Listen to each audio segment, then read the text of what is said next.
Hello and welcome to ATARC's Advancing DevOps Throughout the Federal Government Virtual Summit. For those who do not know, my name is Kirsten Patton and I'm the Working Group Program Manager here at ATARC. ATARC stands for the Advanced Technology Academic Research Center, and we are a nonprofit that facilitates collaboration between government, industry, and academia in order to accelerate technology modernization initiatives. We provide ongoing opportunities for cross-agency collaboration through on-site interaction, learning, and market research. Thank you to our partners over at CloudBees, Anchor, Now Secure, and Thycotic for helping us create today's event. Additionally, I would like to thank you all for joining us today. Today will be an informative event focused on the evolving world of DevOps within the federal government. We hope you enjoy this informative session, and we would also like to remind you that after each panel, there will be time for Q&A. So please place all of your questions in the Q&A box on your screen. I also want to remind you to answer the poll questions throughout today's event if you would like to be eligible to receive CPE credits. Up first, I would like to introduce our visionary keynote, Chief Software Officer for the U.S. Air Force, as well as the co-lead for the DoD Enterprise DevSecOps initiative, Nick Shalon. Nick, over to you. Hi, everyone. My name is Nick Shalon. I'm the Chief Software Officer for the Air Force. I'm also the co-lead for the DoD Enterprise DevSecOps initiative. And today, we're going to be sharing a little bit about DevSecOps and how we implemented DevSecOps across the DoD and the work that Platform One has been doing to enable that and enable teams to move at the pace of relevance. So let's get started. So first, what is the DoD Enterprise DevSecOps initiative? It's a joint team between the DoD services, OSD, and DoD CIO, and we are bringing enterprise capabilities with Cloud One and Platform One. Cloud One is our cloud office, and Platform One is the DevSecOps teams that can bring DevSecOps on top of the cloud, but also at the edge, gaps on weapon systems, and so on. So it's designed to be cloud agnostic, avoid vendor lock-in by using Kubernetes and containers as reusable Lego blocks. Effectively, Platform One brings the DevSecOps managed service with collaboration tools, development tools, and cyber solutions, and centrally hardens and accredit DoD software, open source software, and commercial software as containers inside of Iron Bank, which is open to the world, so anyone can go and consume the hardened containers. We have 650 containers hosted on Iron Bank now, with a lot of commercial products, a lot of open source, and some of the DoD mission code as well. It's all based on Zero Trust, so we are using behavior detection and Zero Trust down to the container level, and we are partnering with the Joint AI Center to bring AI, ML, and deep learning as a managed service, tying it back all together with the digital engineering capability to be able to do modeling and simulation chunky, so programs can have the full digital trinity that Dr. Roper introduced back last year. And if you missed what that is about, you should check out two of the publications that Dr. Roper issued last year and at the beginning of the year of 2021 in January, which is There Is No Spoon and Bending the Spoon. That brings the three pillars of the Trinity with open architecture, agile DevSecOps, and digital engineering to be able to build e-systems and programs that move at the pace of relevance. So why does DevSecOps even matter? Well, first, the timeliness component is critical for cyber, but also just to compete. You want to be able to learn fast, fail fast, but don't fail twice for the same reason. We can be left behind. China and Russia and North Korea are massively adopting DevOps. And so one way and the only way to succeed really in building software is to adopt DevSecOps so we can have that baked-in security and fast feedback loop between the warfighters and the development teams. Effectively, we already saved 100 years of time by adopting the continuous authority to operate, which continuously accredit software to release software multiple times a day, saving about 12 to 18 months of time per program per 5 years of time, and the improved feedback loop accelerated thanks to delivery of small incremental changes multiple times a day. So we can save about 4 to 12 months of time for every 5 year per program. That compounds to that 100 year of time saved. I would argue maybe we didn't save it, we just didn't waste it. That's something to think about. We also save on average 12.5 million per software intensive program because of all these managed services and continuous ATO. And so effectively having that baked-in security and zero trust brings us that faster software lifecycle without putting the mission at risk. And those Lego blocks containers can be reused across programs to enable sharing capabilities across the department. And of course, being able to do hardware testing brings that continuous testing at the edge on the weapon to make sure we're not breaking the capabilities in production as well. So some of the key numbers that we see, obviously, faster mission delivery with 106 times faster lead time from dev to prod, 208 more frequent code deployments, 7 times less failure, 22% time not spent on rework, 50% less time spent on cyber issues, 2,600 times faster recovery, which is mind-boggling, with development costs reduced on average by 40%, with employees more likely to recommend the organization and retain talent thanks to that 2.2 times improved morale. Now, when you think of DevSecOps and you want to push large organizations to DevSecOps, you want to be able to bring enterprise services so teams don't have to reinvent the wheel and build every piece of the stack in a vacuum, and that's where Platform One and Cloud One comes in. So effectively, we are bringing several capabilities that can be reused across the department. As you can see, we are providing services to large duty programs and PEOs, but also some of our software factories and science technology partners, even non-traditional startups and the defense industrial base, which are all the contractors working with the department.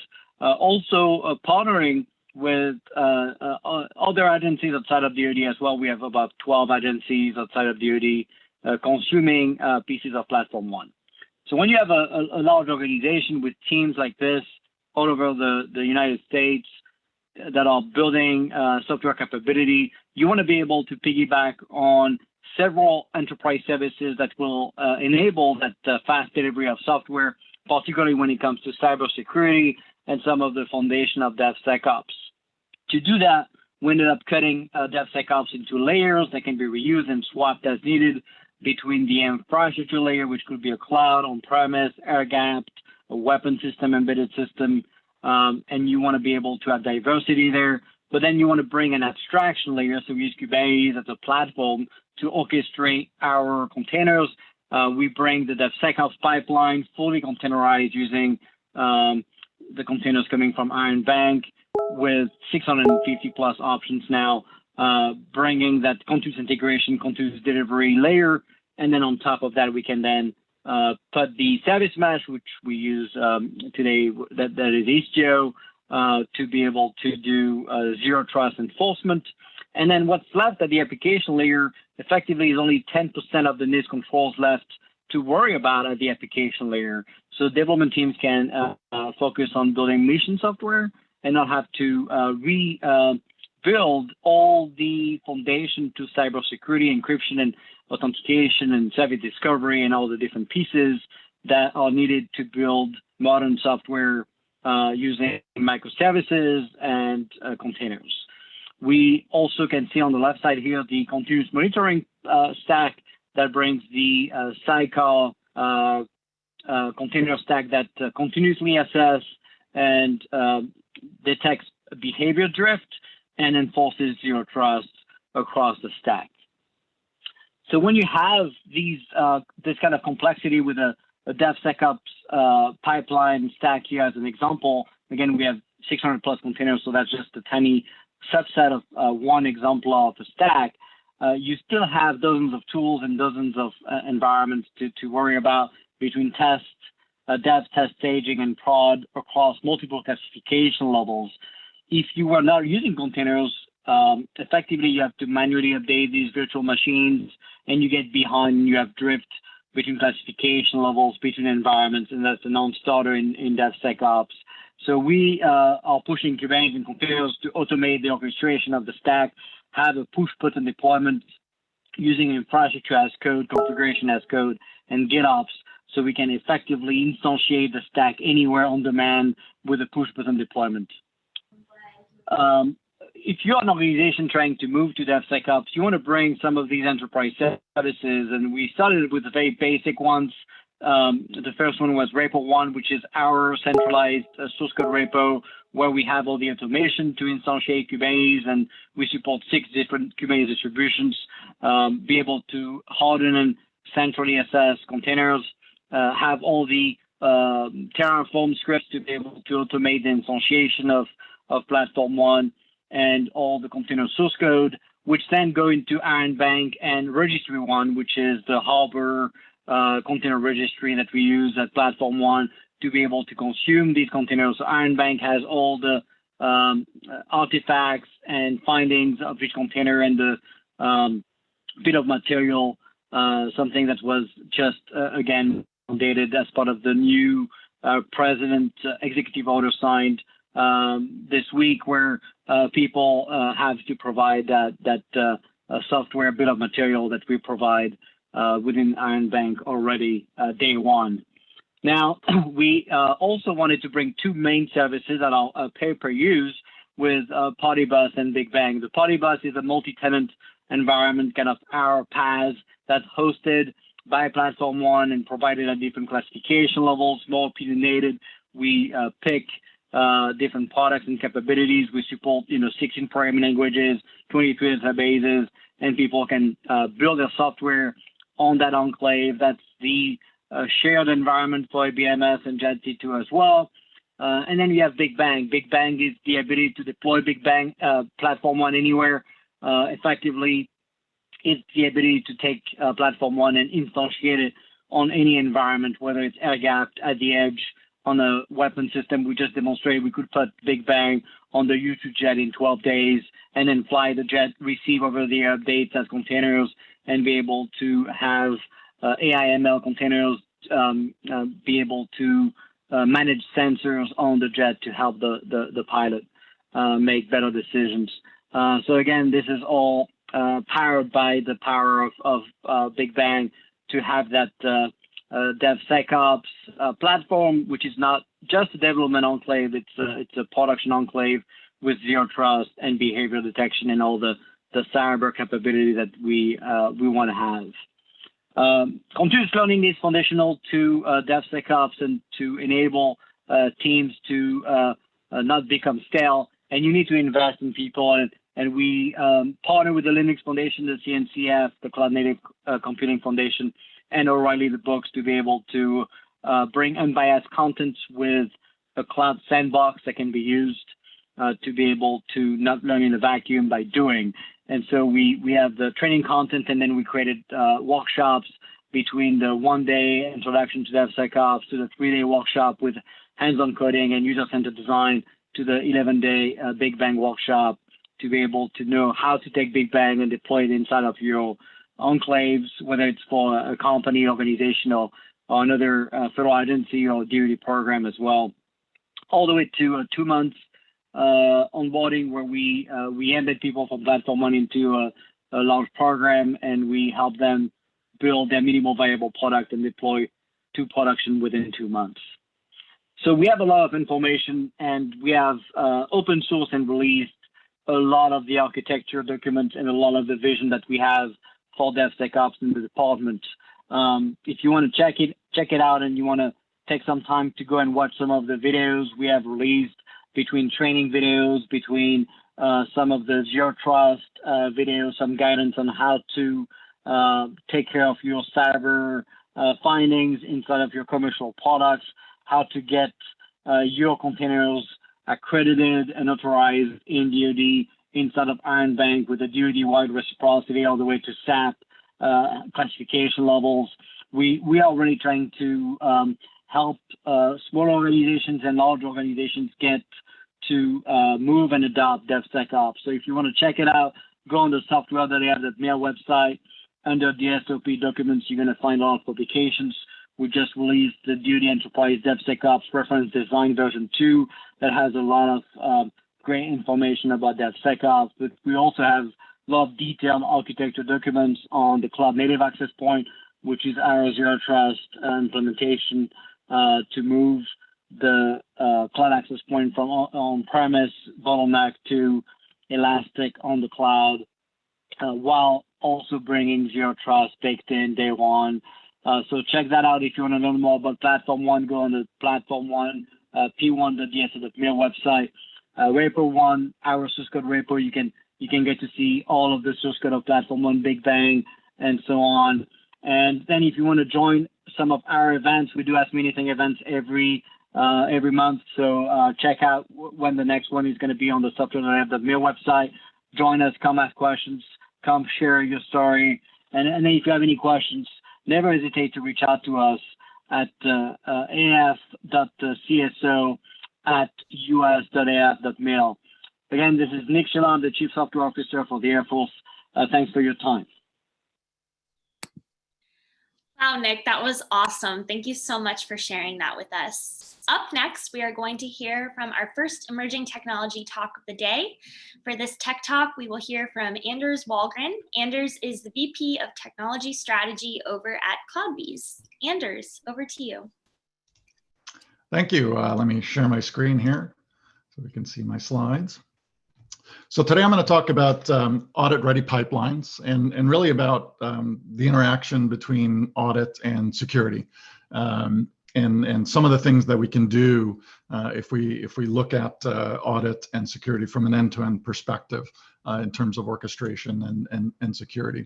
And really, you know, where we want to get to here is that our pipeline runs are the audit trail that we use to govern and control our software delivery processes. And we want to have a connected tool chain, as many immutable objects as possible, you know, containers, pipelines, those sorts of things.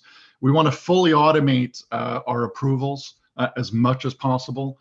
We want to kind of step away a little bit, I think, from the attestation mode of, yes, I promised that I ran the security scan, and instead collect evidence that we ran the security scan, it was configured properly, the outputs were processed, those sorts of things. We want to make sure that we capture all of the activities that happen as part of the software delivery lifecycle and govern everything associated with that: artifacts, tasks that are executed, pipelines that are run, stages, environments, all of those things, and really provide end-to-end visibility at the audit level, with visibility into all of the audit reports, all of the evidence associated with the audits, and you know, make sure that we can really sort of trust that data. And for most of us today, audit is really, you know, you get an email and it's, hey, it's time to get audited, which is, you know, generally not a fun email to get. And then, you know, in a traditional situation, we then go off and we spelunk through a large amount of systems out there. You know, we go look at our ticketing and issue tracking systems. We go look at our build and deployment pipeline systems. We look at our artifact systems. We basically have to jump around the entire workshop from system to system to system every single time we want to collect evidence in support of our controls and our audit governance. And that manual process it's error prone, it's disconnected. The data is scattered all over the place. You kind of have to go refetch it every time. It's a very manual and cumbersome process. The traceability is kind of iffy because you're copying and pasting a lot of things. The idea that you really have proof that something happened and that you can trust the evidence in front of you is a little bit weak. And there are risks associated with that, right? We spend more time on this when we ought to be spending it on, you know, more value generating activities. You're interrupting the workflow of other team members, you know, developers, QA folks, release engineers, those sorts of activities, and it makes it difficult to achieve and retain authority to operate because we've got incomplete or suspect data. And really, what we want to do is get to the point where our pipelines can provide this information for us, can govern the process of how we get our software out the door. And really, again, I'm gonna repeat what I said in the beginning here in terms of where we want to be, because it's important. We want to have a connected tool chain. Islands of automation means we have islands of audit, and that means we have islands of security, and that's not a good thing. We want to be fully automated. We want to have approval gates that don't require human intervention. We're not relying on, signatures and people just, raising the right hand and saying, I promise I ran the scan, those sorts of things. We want to capture all of the activities that happen as part of the delivery lifecycle. We want to make sure that we have governance and control, security, authentication, authorization around all of those activities, and then use the data that's gathered and all the orchestration that happens as part of that to provide end-to-end visibility and these sort of one-click automated audit reports with data that comes from the execution of these activities, not data that comes from people sort of spelunking around and trying to find the right things. And the picture here is really in service of, we're going to have lots of tool chains, obviously, that are part of this. And this is just a tiny example of the kinds of tools that are involved in many of our processes. But what we need on top of that is a layer of orchestration that drives and pulls together the islands of automation that we've built together. We've got CI systems that are doing builds and unit tests for us. We've got deployment systems that are handling deployments, sometimes into staging environments, sometimes into development environment, into production environments. Most importantly, we've got artifact repositories, we've got ticket and tracking systems, approval systems.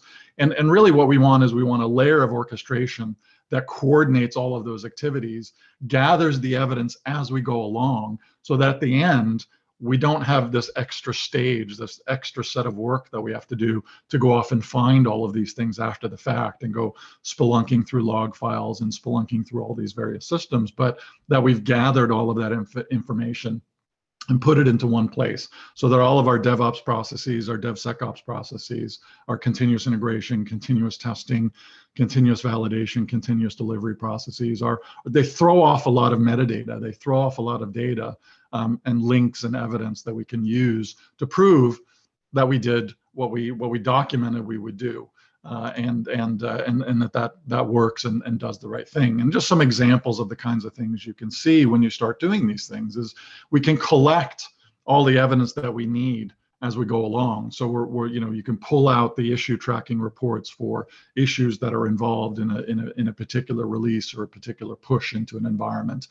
We can pull the changelog reports from our SCM systems. We can look at our CI systems. We can look at our deployment efforts and make sure that everything happened right. All the approvals were required. We passed through all of the gates and that we're required to pass through in order to progress into higher and higher environments as we go there.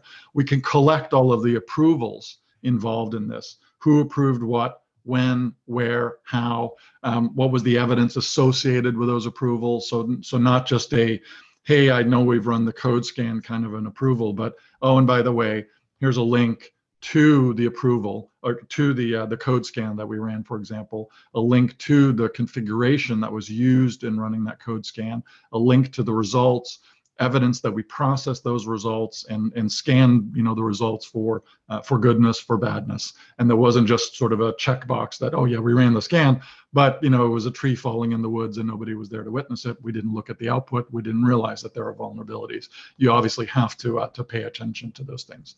And at the end, or even as you go through that pipeline process, we can gather evidence links. We can gather information about what happened, when it happened, who kicked it off, what was involved in it.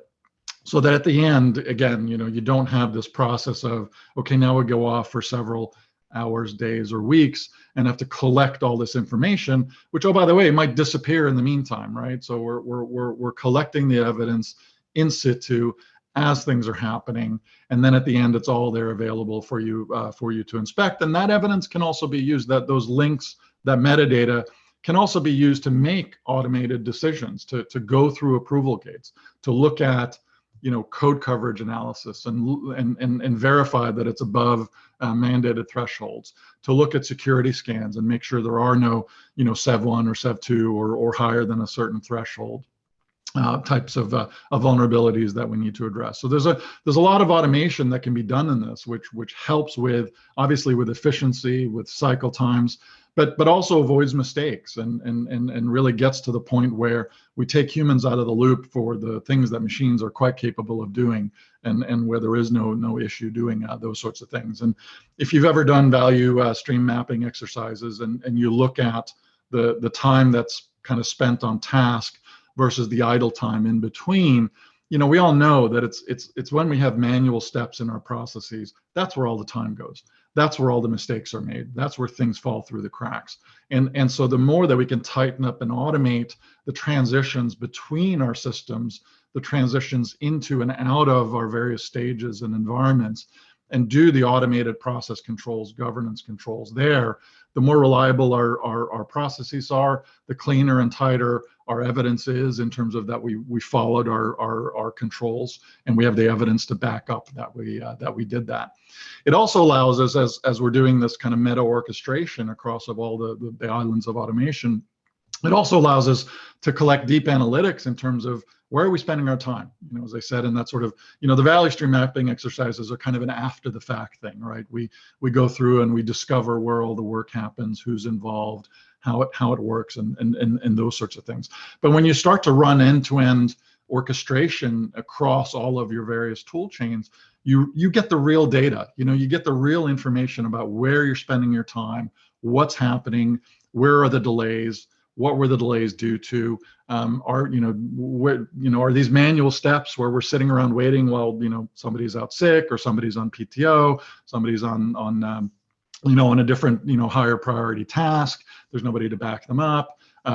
Do we have systems that are flaky? Do we have results that are consistent and cycle times that are consistent? And where are we spending our time? These are very important things from an efficiency perspective, and also ultimately from a correctness perspective, because the more quickly and more reliable we can do these things, the more people trust the systems, rely on them, use them, don't try to bypass them when there are incidents and when people are under pressure, those sorts of things.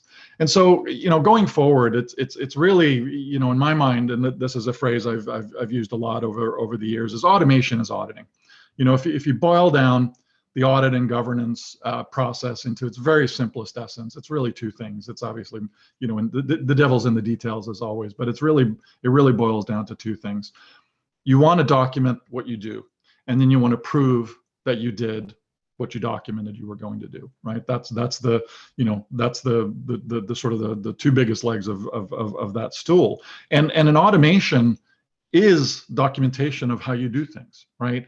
And assuming, again, that automation includes the end-to-end orchestration across the entire pipeline, and that it includes even the manual steps. So even if you have, phases where you need to do manual things, or think you need to do manual things, or haven't yet had the resources, time, or budget to go off and automate certain aspects of your life cycle, you can still document that. You still make that part of your process. And then the runtime record of that automation, of that orchestration, is the proof that you did what you documented and said you were going to do. And that, and if you do that in the context of also collecting the metadata, the evidence links, the facts that are relevant to the decisions that were made in an automated fashion as we transition from development environments into staging environments, through our artifact repositories into production environments. We've collected all of that data as we go along. So not only, you not only don't have to wait till you get to the end to know that you've collected all of the evidence, it's there to inspect as you're going along, but you don't have that sort of post-production phase of, oh my goodness, now I have to go find all the irrelevant data and important data so that I can prove that we did what we said we were going to do. So automation is auditing. It makes the audit and governance process a lot easier. It makes the work that we do visible, which is very important, not just from a culture perspective and those sorts of things, but work that isn't visible is opportunities for mistakes. It's opportunities for security incidents. It's opportunities for things to fall through the cracks. So getting as much visibility end to end of the entire picture is really important. And it's the overall orchestration layer that comes over the top that really drives that. Our CI orchestration is obviously very important. Our testing orchestration is very important. Our deployment orchestration is very important. But if you don't connect those things together with an overall layer of orchestration that pulls the evidence out of that and pulls all the important metadata out of that, puts it in a trusted repository, makes it available for inspection, even as you go along in that pipeline, in addition to once it's completed.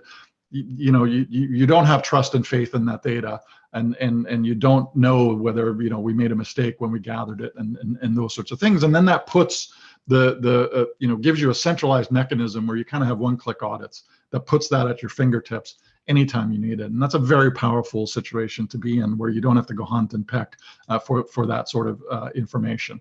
And just sort of, a general purpose advice on how to proceed on these things. Get all your stakeholders involved, understand what all the processes and goals are, the challenges that people have. Do value stream mappings. They really are a wonderful activity to get to the point where you understand all of the work that's involved. And it's amazing to me every time I sit in on value stream mappings with teams.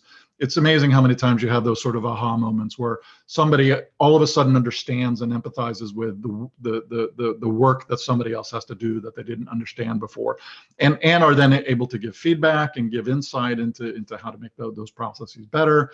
And we need to have a holistic approach to this, right? You have to look at this as an end-to-end perspective. Look for vulnerabilities, understand everything you have in production, as Nick talked about. That software bill of materials is very important. The culture and avoiding boiling the ocean is also very important. So keep in mind, automation is auditing. Keep track of your entire pipeline end to end, and that will give you the information that you need. So thank you very much, and enjoy the rest of the day. Thank you, Anders. It's always great to hear from CloudBees. Up next, we have our first panel of the day. Before we begin, I just want to again remind the audience and encourage you to submit questions of your own in the Q&A section of this platform, and we will go through them during this panel. So please send them as we go, and then also remember to answer the poll questions as we go through them to ensure that you receive your CPE credits. All right, I would like to now have our panelists introduce themselves. So let's go around. Who are you? What is your agency all about? What is the role that you play in your agency? And is there anything current that you're working on that you would like to share with our audience up front? We would love to hear from you all. Let's go ahead and get started with Jerry, please. Good morning, everybody. My name is Jerry Hagedorn. So I am in charge of IT operations for FPAC, which is one of the small agencies that's part of the Department of Agriculture. So we have 3 mission areas that we support that deal with subsidy, loans, crop insurance, and conservation, and kind of the highlights of what FPAC supports today. From a personal perspective, most of my historical background started off as an app dev and then into architecture and development leadership roles. Ended up in FSA, which is one of the organizations that got merged into FPAC. Actually left federal government for 3 years and spent that 3 years driving DevSecOps and cloud modernizations for a small company here in Kansas City. And then back in 2019, came back into to FPAC and have really been driving our DevSecOps and cloud initiatives inside of FPAC. Awesome, thank you. Raven, over to you next. Sorry, I was double muted. Hello, I am Raven Manuel, and I am the Senior Application Developer and DevOps Engineer for the National Museum of African American History and Culture. What we are involved in right now is just trying to decide how to apply a DevOps strategy to all of the project teams we have. We're pretty much all contract-based, where our applications are built by individual contractor teams. And so what we're doing right now is, I'm doing, is writing up a strategy to figure out how we can get DevOps across the contract teams and not be too prescriptive, and to just figure out what is the minimum standard that we would like to have when we're talking about DevOps. And it's really because our projects are small. Well, they're relatively small. They're just an exhibit, or they're a web page, or they're just these single individual one-off apps. And sometimes it just doesn't make sense to have all of the overhead that comes with DevOps. The end. Thank you. Brian, you're up next. Hey, good morning, everybody. And hey, Raven, good seeing you again. Yeah, Brian Fox. I'm with 18F. We're a digital consultancy within the federal government. Just a little bit about me. I've been in the government for about the last 16 years. Prior to all this, I was over at NGA, the National Geospatial Intelligence Agency. After that, USGS, and now at 18F. As far as things I'm excited about, just in general, there's a lot happening in the tech space related to everything we're talking about. The Senate is having a committee meeting today, and my very likely soon-to-be new boss is in the midst of that committee meeting. That's Robin Carnahan. She's going to be the chief of, likely the chief of GSA, and she was a colleague here at 18F. So she's an 18F alum, and she's out of the state of Missouri. And I think what we're going to be talking about today just resonates with that conversation happening in the Senate about creating harmony between technology and learning. So anyway, excited about this conversation too. So. Fantastic, thank you. And Candace, I would love to hear from you next. Candace, oh, we're having issues hearing you. Maybe you're on mute.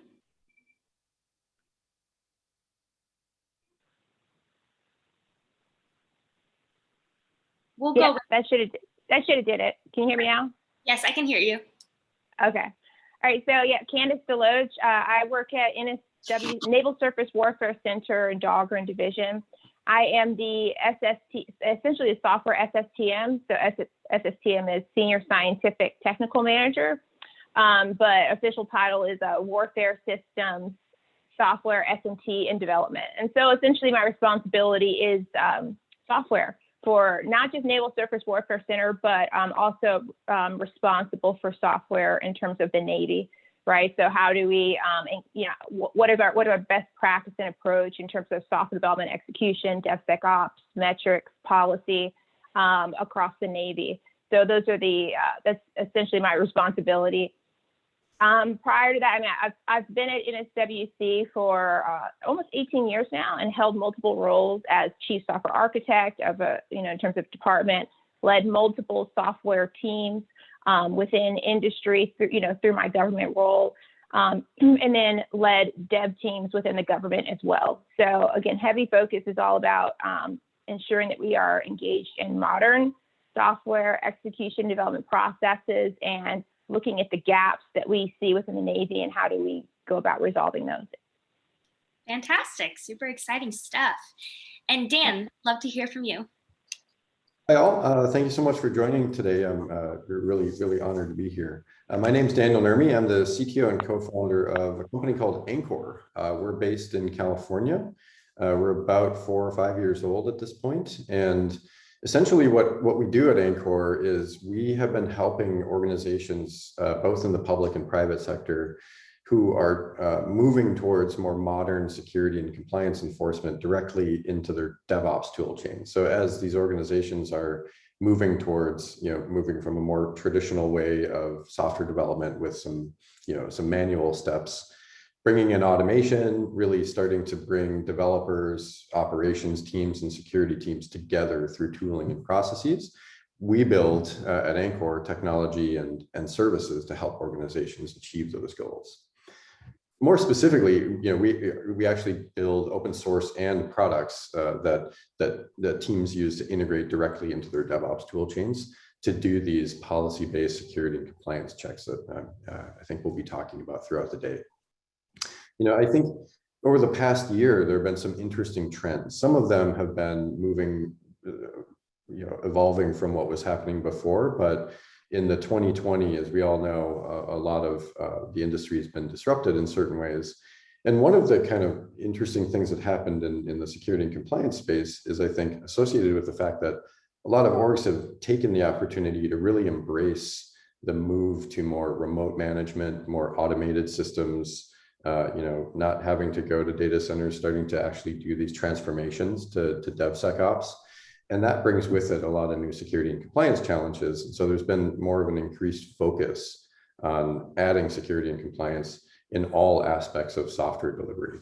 And that's something that we're particularly interested in over here at ANCOR. Yeah, absolutely. That's a great example. So for this panel discussion, we're going to be talking about harmonizing our DevOps, DevSecOps tools, processes, policies across agencies. And I have a feeling that we're going to be specifically focused on cultural aspect of that. So let's start off with Raven. When you think DevOps, culture, what comes to mind first? What are some of your thoughts around that? The culture, and I'm stealing Brian's thunder because he talked about this before at another thing. It's not really about the culture. It's really about your lessons. The culture are the people, right? And how you get buy-in. And the for our unit, what was wonderful was that our leadership actually pushed it down. So there was no problems with anybody adopting what it was going to be. The problem actually was something that I injected, which was focusing on tools, which was not the right thing to do. And so I had to backpedal on that and kind of reset expectations. And for our museum, since it's so new, we were born digital. And so everything about the culture is in a 21st century realm. So we don't really have a culture problem, but in DevOps, the culture really does mean the people, the buy-in, and how you're going to get people that are using the tools to use them correctly, and management to understand that there's going to be some failures. There's going to be some times when things aren't going to work and the expectation isn't going to be met. But when you're doing something new, you just have to continue to move forward. So that mindset of failure is bad and having to blame somebody, that has to actually change. Yeah, absolutely. And thumbs up from Brian. So Jerry, I understand that you guys are currently transitioning to, migrating, and, how does this play into DevOps culture, but also like restructuring things? How do you get people on board for that mission? Yeah, and that is a huge part of it, right? As Raven talked about, right? It's all about the people, having implemented DevSecOps in a small organization that grew over time, implementing DevOps for me initially, I didn't have to worry about the initial culture and having to change culture because we were just building an initial culture, right? And so that's one of the things that I've been learning and been working across our teams to help figure out is, okay, here are the things and here's why we want to do it and here's the benefits in evangelizing those things. But one of the big things people want to understand is, okay, well, today I'm in operations, or I'm a developer, or I'm a DBA. How do I fit into this new DevOps world? And how do I collaborate with somebody? And how do I do that effectively? And how does this all work, right? Because DevOps is this sort of ubiquitous thing, and it's very hard for people to understand. And so one of the things we grabbed hold of is the team topologies book, and help kind of think about how we organize our groups and not to build silos, but to how to help understand different people's roles and how we optimize those interactions between those different organizations. And we struggled through that for a few months as we kind of kicked this thing off. But I think now people are starting to get comfortable, and as we're rolling out and we're just doing our initial cloud deployments, you can really start to see people starting to get comfortable with their roles now, and starting to see those relationships build in a different way. And so that investment up front was really critical for us, and I think in hindsight that's a huge lesson learned for us. Great. No, that makes a lot of sense. So speaking from the relational aspect, Brian, what are some of your thoughts around harmonizing and spreading these lessons learned? What is your advice to agencies who are trying to implement that? Absolutely. I think the event we're a part of today is like one example of that. The idea of people sharing their stories, being brave enough to share, as Raven described, even those failures that allowed organizations, people, and leaders to learn and to finally figure things out and to try things that are different. I also lead a DevOps community of practice inside the federal government to get folks sharing best practices. And another venue is just started up in the defense space where some of the, excuse the phrase, but it's a popular one, software factories. Some of these defense software factories are starting to talk about platforms they're using. And there's, what would you call it? Very serious opinions on the right answer on tooling. But they're starting to open up why that might be and why there might be differences for various contexts, both at a classification as well as different operating environments. And so that's kind of wonderful that folks are starting to open up and share what's working for them. But as I described, early on, just my excitement about Robin Carnahan being up in front of the Senate to talk about cyber and IT modernization and probably a little bit of DevOps. I think leadership has a very critical role in all of this. As Raven described, some of it is the culture, and a big part of that culture is leadership, making sure there's psychological safety, that folks can feel free to try things that are new and different. And I think another aspect, DevOps is all about integration. It's about developers and IT operations working together. I think harmonizing and them getting outside of their lane and sharing how they could be doing things differently, that requires management over both dev and ops and over the entire organization, maybe between organizations as we're describing today, being okay with all of that being shared out. That requires leadership, messaging that it's safe to do, and maybe even pushing the gas pedal a bit about, well, why aren't you sharing? We need to be doing this.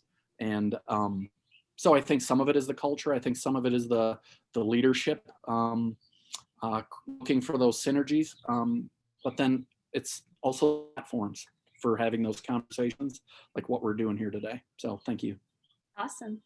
So Candace, I understand that the Navy has made a major push towards the adoption of DevSecOps, and I was wondering if you could share with us some of those roadblocks to adoption. Candace, we're having trouble hearing you again. I think maybe you're on mute. We'll give her a moment. Okay, how's that? Is that better? Yep. Yeah, my mute button today, it's a lot of fun. So we are actively working in the Navy in terms of adoption of DevSecOps. I actually just finished leading a DevSecOps task force that was stood up between Navy and Marine Corps with the intention of focusing on and identifying what are the roadblocks to successful adoption of DevSecOps across the Navy. We had multiple teams that looked at it, right? Because it is, there's all these different areas that you have to think about when you try to move towards adoption of DevSecOps, right? So we saw teams that were stood up for contracts, for policy, for interoperability, for technology, right? There was this groundswell of, okay, here's the different teams. What are all the issues? What we did find was that, speaking to that area of culture, that was ubiquitous across all those teams. That was a huge roadblock, an inhibitor to adoption. A big piece is policy. And again, I led that team on policy, right? So we think about what does our acquisition process look like? And then also things like training. So within the Navy, as we've moved towards how do we adopt DevSecOps, we've had to focus on how do we train, how do we shift the culture? And really that culture shift needs to occur at 3 levels. We need to see the culture shift really from the actual, our actual scientists and engineers that are doing that work, right? Because they're really, hands-on in the trenches, having to make those shifts and do that execution. But then you need to see it at the middle layer, right? Because at the middle layer is where we're going to find collaboration. So you have these projects that are very much narrow, they have their focus on their projects, but we have to have the middle layer that's really thinking broader and across the entire portfolio, understanding what are the commonalities that exist across all the different efforts and how can we leverage those commonalities. And then at the top, of course, right, because you need leadership to actually really buy in and really encourage and push towards policy that will allow for successful DevSecOps in the Navy. So we've made those shifts. If I think about some of the really very specific areas at NSWC Dahlgren that we work towards, so we're heavily focused on what will be our DevSecOps platform that we'll use to be able to onboard teams, not just at our warfare center, but we're really looking across we're looking to build something that can work across multiple warfare centers. And that being the backbone of our software factory. But then in addition to that, at higher levels, you begin to think about, well, what are the other naval software factories that exist? How do we ensure alignment between those naval software factories? And at the end of the day, what I'm most focused on is the data. And how can we share data? How can I have access to all those different Git repositories, to all that different source code, so that I can reuse it, so that I can leverage it, so I can engage in adaptive engineering. So from a Navy perspective, like I said, there's a lot of areas that we've looked at. There's active work being done to remove those roadblocks. And again, at NSWC, we're heavily focused on removing those roadblocks in areas of policy and in culture as well, which we have really kind of coined behaviors and practices. And then of course in training and incorporating industry, and because they've made a lot of strides in that area. So we really do need to make sure we're partnering with industry, and so we're heavily focused on that as well. Yeah, that's great. Brian, that was kind of what you were talking about, what Candace mentioned, that middle layer of management sort of overseeing and sharing the communication across. So that's great. Yeah, awesome. And then Dan, so I understand, you guys are a product company, you've got the tools, but in your opinion, what has made your customers most successful? What is something that you can pinpoint that has said, okay, these people are doing it right because they're focused on what? Yeah, thank you. And we have an interesting perspective, perhaps, from working with a variety of different organizations. We work with small teams, really like small startup companies. We work with Fortune 50 enterprise organizations, and we work with U.S. federal programs. And we see a lot of variance, right, culturally between how far along certain organizations are, and some organizations have very different internal personas between, say, the security side and the compliance auditing side and the developers. They might be separated by just enormous organizational gaps. But the most successful projects and customers that we work with first identify and acknowledge the fact that there are these cultural differences within their organization that do affect the ability to achieve some of these common goals, like adopting a DevSecOps practice across the board. And next, once that sort of acknowledgement is put in place, then the organization from the top down can start to look at, well, we need to actually focus on processes and policies, more than tooling. And then finally start to sort of look at what tools support, all of the personas in a way that allows them to collaborate. And some of those abstractions in between, like policy-based, security and compliance definitions, and even some of the stuff that the prior speaker from CloudBees was talking about, that level of transparency is extremely important, and we see that as one of the most sort of success-making decisions that organizations make when trying to get to these transformations. Excellent, thank you. So let's go ahead and pop up our first poll question of the day. We could get that up on the screen, please. What is the adoption of containers in your agency like? And you can answer none, you're just getting started with containers, some adoption of containers, significant adoption, mostly all or all applications are used in containers, or you do not know. Please answer that if you would like to receive your CPE credits. And with that, it looks like we have a couple audience questions. Raven, this one is for you. It sounds like you had a great management buy-in to support DevOps rollout across product exhibit teams. Can you please talk about anything that you did to drive the DevOps mindset to people running content like digital or live exhibits? Great question. I don't think that I actually had to do much. What our digital, so I am in the digital team, and so therefore I own that part. And so to change the mindset was just me being excited and being an evangelist, answering questions. I had a Q&A with the dev team and with the ops team about this is what we want, this is where we're trying to go with DevOps. This is where we're going to need your help with DevOps. What are your questions regarding the processes that we're going to have to change a little bit? It was a little bit challenging because people like to stay with the process that they have. And so we had to change some of the processes.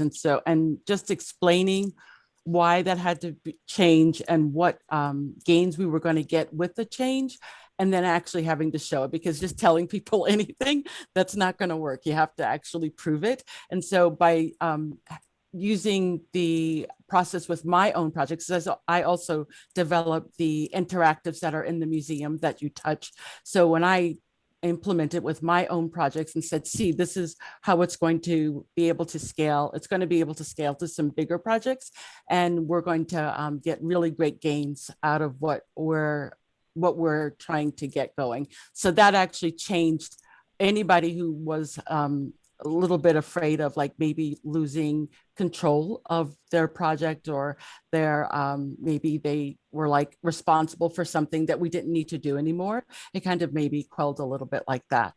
Not saying that that's going to work for everybody though. Excellent. And panelists, please unmute yourself if you would like to answer this one, but how about contract funding? Anyone using the new Working Capital Fund Act approach? We are paying upfront instead of consumption, pay as you go. Any thoughts around that question from our panelists? So we have looked at it, but at the moment we have funding based upon our cloud migrations around this area, and that's kind of what we're using in the short term. But it has something. It is something we've looked at, and we'll continue to consider it as we go forward. All right, there you go. Brian? Here's just a comment on that. Not a working capital fund, but similar to it is TMF, or the Tech Modernization Fund at GSA. And their rules have recently changed in the last few months. So money is available that way. I think they're up to like $1.5 billion at this point. A lot of that is to facilitate and is in direct alignment with the new administration's priorities around COVID response, American Rescue Plan, et cetera. Anyway, those funds are available, and the rules have changed a bit. That in the past, the agencies been supported by that had needed to pay back all of those funds at some point in the future, and now there's a ratio associated with it. So the supported agency doesn't have to pay it all back. So, and if folks want to know more, they can feel free to reach out to me, and I can get them in touch with TMF. So. And that's been really helpful for some of our partners at 18F. Awesome, thank you. Another audience question. Candace, maybe you want to answer this one. How do you ensure collaboration when dev teams and ops teams have separate management chains? Do you have any insight into that? Yeah, so absolutely.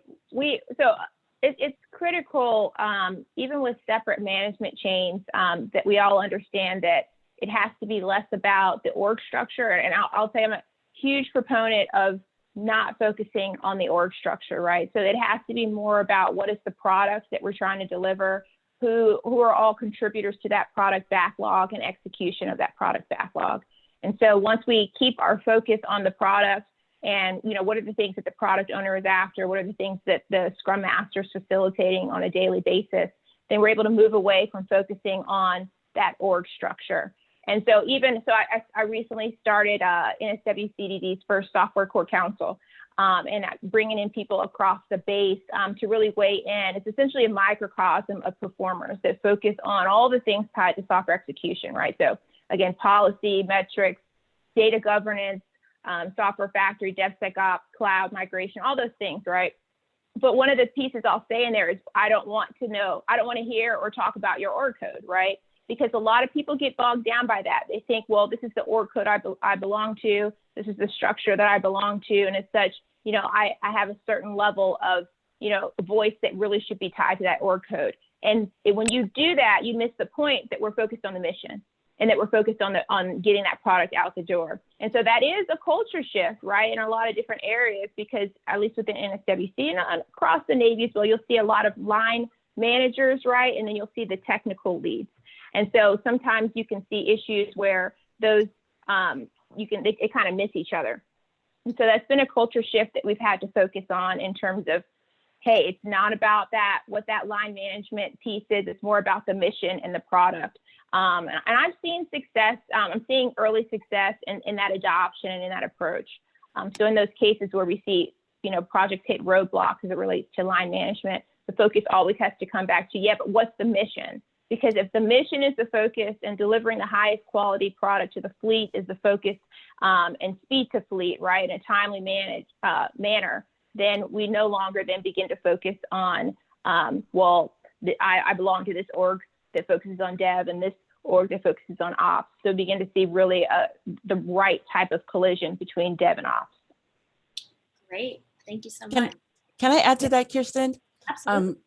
Because it kind of ties on with Candace was saying, especially in our organization, they are separate. We have the dev team is on the digital ops side, and then the admins and DBAs are on the operations side. And what we've done is that our DevOps team is actually made up of people from both of those teams. And so whenever there's a product, and I, like you, Candace, we focus on the product. We focus on what the project is. We don't focus on anything else, because the goal is to get the project from your keyboard to whoever needs it. And so what we've done is that we, whenever we have to come together and start a new project, we identify the people who are going to be needed for that product, including our enterprise IT. So we have like a Mission Impossible type strategy when we have a project where whoever's needed at that time is engaged at that time. They're not engaged through the whole thing, just where they're actually needed.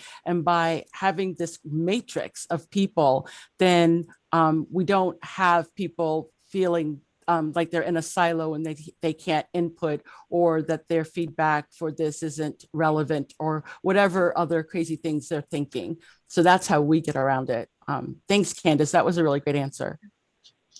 And Candace and Raven, I'm just going to riff on that too. One of the taglines at 18F is delivery is the strategy. And Raven, what I love about what you just described there is it really focuses folks in the organization, regardless of the reporting structure, on product delivery and really being human or user-centered. And who's going to argue with that, right? You'd really have to have a manager that's just concerned about the kingdom. But gosh, most organizations really see the need to support those users, and that helps create some integration and alignment. And we've seen that at 18F, and I've seen that elsewhere in government too. So yeah, wonderful strategy. Yeah, and I would just echo a lot of these same comments, right? I think that's the magic sauce that makes DevOps what it is, right? Is getting everybody in the organization, wherever you are in that support chain, to understand your single goal is to get that mission accomplished, right? And sometimes with all the bureaucracy and the things that we have going on in the government, that's very easy to lose track of, right? And so, that's a motto that we just keep repeating over and over again. It's all about delivering on the mission. Because if you don't, if you're not, every decision you're making is not around that point, then you're going to start to sort of, go off track, and you're going to have to correct at some point, because you're going to end up in a rut. So absolutely, that was a great discussion. Yeah.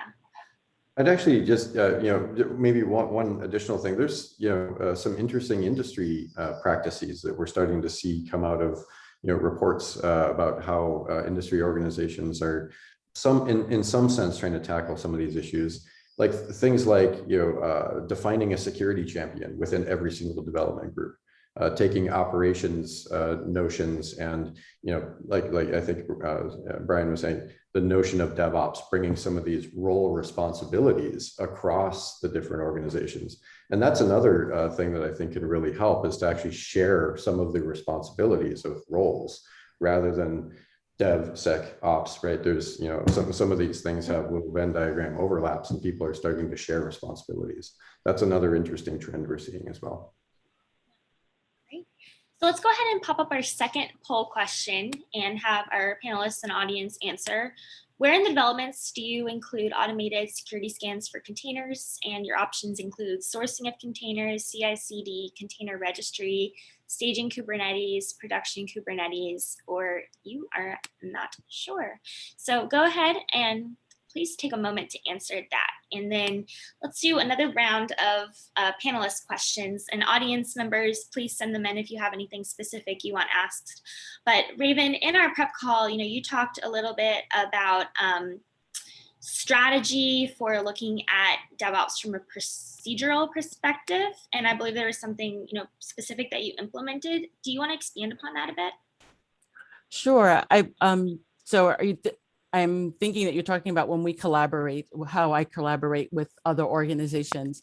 So for us, I always need more ideas. And now, since I can't travel to go to conferences, I have to try to find other ways to get subject matter experts. And recently, I came in contact with a gent that was in, I don't want to mention his name just in case he gets embarrassed for me mentioning his name, but he was on the Consumer Finance Protection Bureau, and their team does DevOps. And so we had a conference call and we collaborated, and I asked them all sorts of questions about what they're doing, how they're doing it. And it was great to get the information like that. And I have my sights set on another organization that I'm going to just have a conference call on.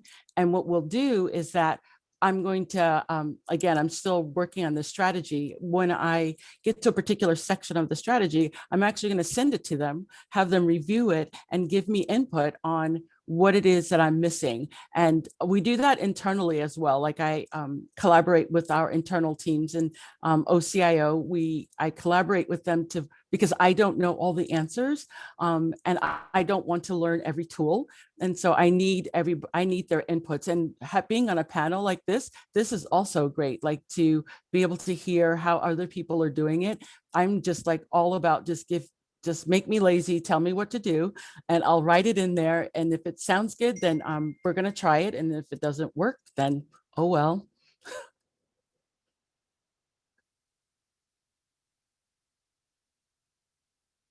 The moderator is muted. Awesome. So Jerry, also in our prep call, you said that you posed a question to other organizations, what does DevOps mean to me, in order to get a baseline understanding of where the organization is starting from. So with that, I'm going to turn the question over to you. What does DevOps mean to you, and how would you answer that question? I think it comes back to the conversation we just had a minute ago, right? I think it really comes back to that point of what are the things that we can do to drive efficiencies for those delivery teams, right? So how do we ensure that, particularly in a compliant environment, how do we put all of those things there for them so that, when they deploy a system, they know it's secure because there's things built around it. They're the foundation. They understand what are the guardrails that need to be in place to ensure the things that they need to do are in place. And I think, and we start talking about, from a security standpoint, today with our on-prem environment, everything is so manual, and trying to keep up with the constant, deluge of vulnerabilities and different, mandates and those things that come down, it is extremely hard to keep up with. And I think, not only from driving things from a development perspective, but also streamlining an ability to operate, right? And ensure that compliance is sort of built into your environment and change is built into your environment. Because when it's not, security is so painful. And that's what we're experiencing today. And that's why we're so excited about kind of the beginning stages, because we want to be able to change and adapt so much quicker to really keep up with what we need to do from a security perspective. Great. Brian, you mentioned psychological safety around learning earlier, and my question for you is, how would you empower managers or leaders, people to actually, allow the people that they're managing to have that psychological safety? What is something that you would, suggest to them as a way of leading others in that way? Yeah, I described learning opportunities, right? Like creating platforms, and you can do that internal to an organization. So when I was leading systems development at the mapping group at USGS, it was really powerful just creating I created project management syncs and developer syncs so that they could share what they were doing. And as a mid-level leader, just kind of coaxing folks, whether they were development leads or developers in the group to share what didn't work. And when someone in that space was brave enough to describe a failure, I would honor that and thank them and clap about it and thanks. And that ends up setting the stage and the tone for everyone. That's so critical, I think, for leaders to express thanks openly and directly when someone in their group describes what hasn't worked and what they learned from it. I think that sets the tone for everyone. And then otherwise, just setting the venues for the spreading the lessons of learned but between groups and between technical staff also helps. And just asking staff what's working for them, anything they're trying. And that can be, leading or managing by walking around. And overall, really just helping folks feel empowered. Not always requesting that they ask for permission, allowing them to just try things and experiment. So, yeah. That's great. Thank you. Candace, yeah, I wanted to add on to that too.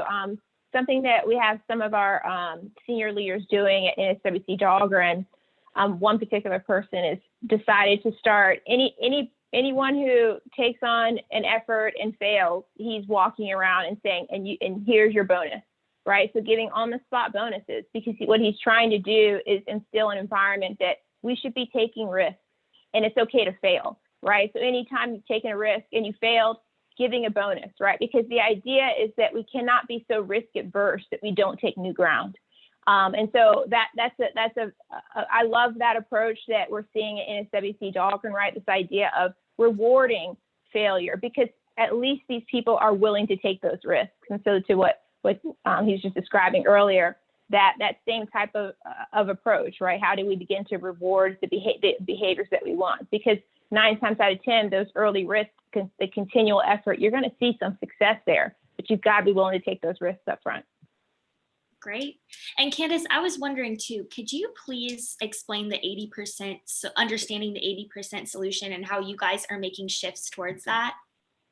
Yes, absolutely. So yeah, we're heavily focused there on that 80% solution, right? So this idea that at the core of how we develop software, when we look across our portfolio and what the requirements are, we expect that 80%, we'll see 80% in terms of what the tooling should look like, right? There's always going to be that 20% where it is very specific to a project, but what we expect to see is that the 80% solution in terms of the tooling. So we're actively working right now on our DevSecOps platform, and our approach is going to be, okay, what is the 80% solution that's going to work for the majority of our teams?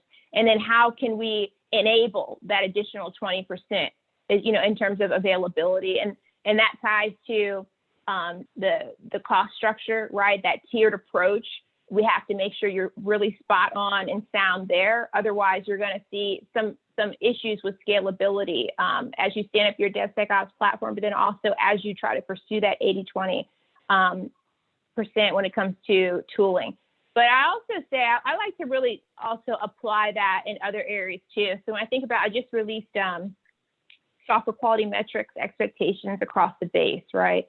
And that got pushed across the base. And this idea that there's this level of perfection that a lot of people will push for, but perfect is the enemy of good, right? Like this idea that you can wait so long for something to be perfect and to get it to where you think it's that 100% that you never actually move out, right? You never actually move out and make progress. And so it's that mentality that we can focus on what is the 80% solution for the areas that we know we need to gain ground in. And then having an agile mindset, right? This idea that we can continue to iterate on, continue to evolve, continue to take in those lessons learned that we've been talking about throughout this panel and incorporate those into that way forward. So 80% solution in tooling, yes, but really 80% solution in a lot of the areas that we look at when we try to take new ground. Have to be able to take some risks and look at what is good for now and how can we just build out going forward so we're not stagnant. Awesome, thank you. And let's pop up our last poll question before we run out of time. And while we've got that up, Daniel, maybe you can answer this audience question. Is speed to deployment an issue with getting ATO and your projects out the door? It's a good question. So I think, the notion of, the continuous ATO really focuses on that notion of, security through update, right? So every single time there's, a new version of something, that a process is kicked off, where there's a lot of automation in between, and the processes and tooling and a lot of the objectives we've been talking about here in the panel, assuming those are all in place and everything's kind of working well, you can get this continuous flow of new software gets pushed through all sorts of security compliance, best practices, enforcement things are checked automatically, signed off, everybody agrees, and then off it goes. And whereas the last stage is, then taking those new updates and rolling them out into production. And we're working on that as an industry, right? Everybody is trying to figure out, how to get to that kind of objective. Once we get there, I think, speed starts to really, increase substantially, alongside better security, better compliance enforcement, more transparency, and all of that stuff. In between kind of now and that future, there are still some areas where I think, a lot of us have to work on. Fantastic. So we're just about out of time. Actually, we are technically out of time, but I was wondering if we could do lightning round, 30 seconds or less. What do you want to leave the audience with? Raven, maybe we can start with you. 30 seconds, just to sum up what everybody was saying. Don't be afraid to fail. And when you set expectations with your upper management or whoever has to buy in at the top, make sure they understand that things are going to fail. It's just going to happen. Love it. Thank you, Raven. Over to you, Jerry.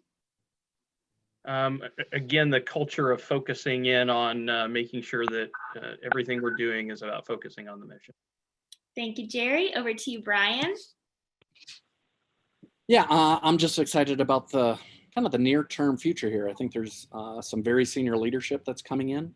Congress and the executive are asking a whole lot of technologists in government space, and appropriately so. So I think time is ripe for trying new tools, new processes, new methods. So overall, I'm just really excited about the timing on all of this. Thank you. Thank you, Brian. And over to you, Candace.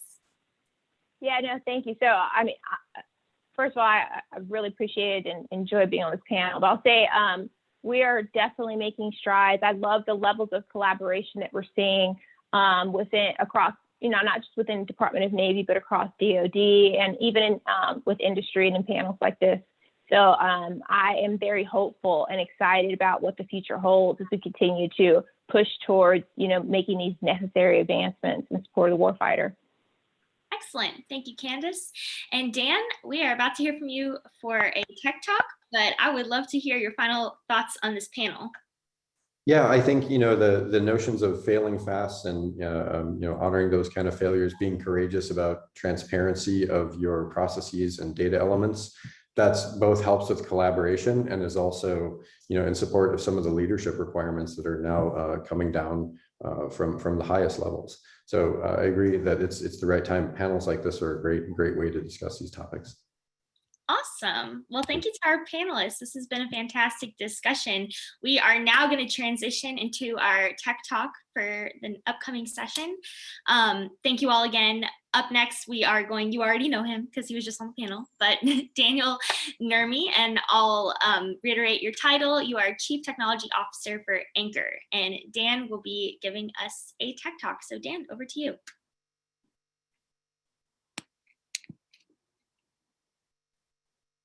Hello, my name is Daniel Nurmi. I'm the CTO and co-founder of Anchor. We're a company that provides software and technology and services to help you bring security and compliance directly into your DevOps tool chains.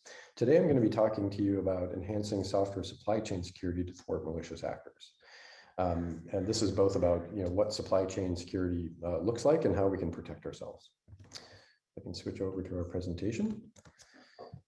So to begin, it's interesting to note that over the past 6 to 9 months, there really has been an increase in very prominent and serious security incidents that had to do with a certain phrase that we're starting to see used a lot, and that's supply chain risks, supply chain attacks, supply chain security. And a lot of these incidents have had a massive impact across the enterprise industry, across federal programs. A lot of end users and end consumers were affected. We're going to talk about what supply chain security and supply chain attacks really look like.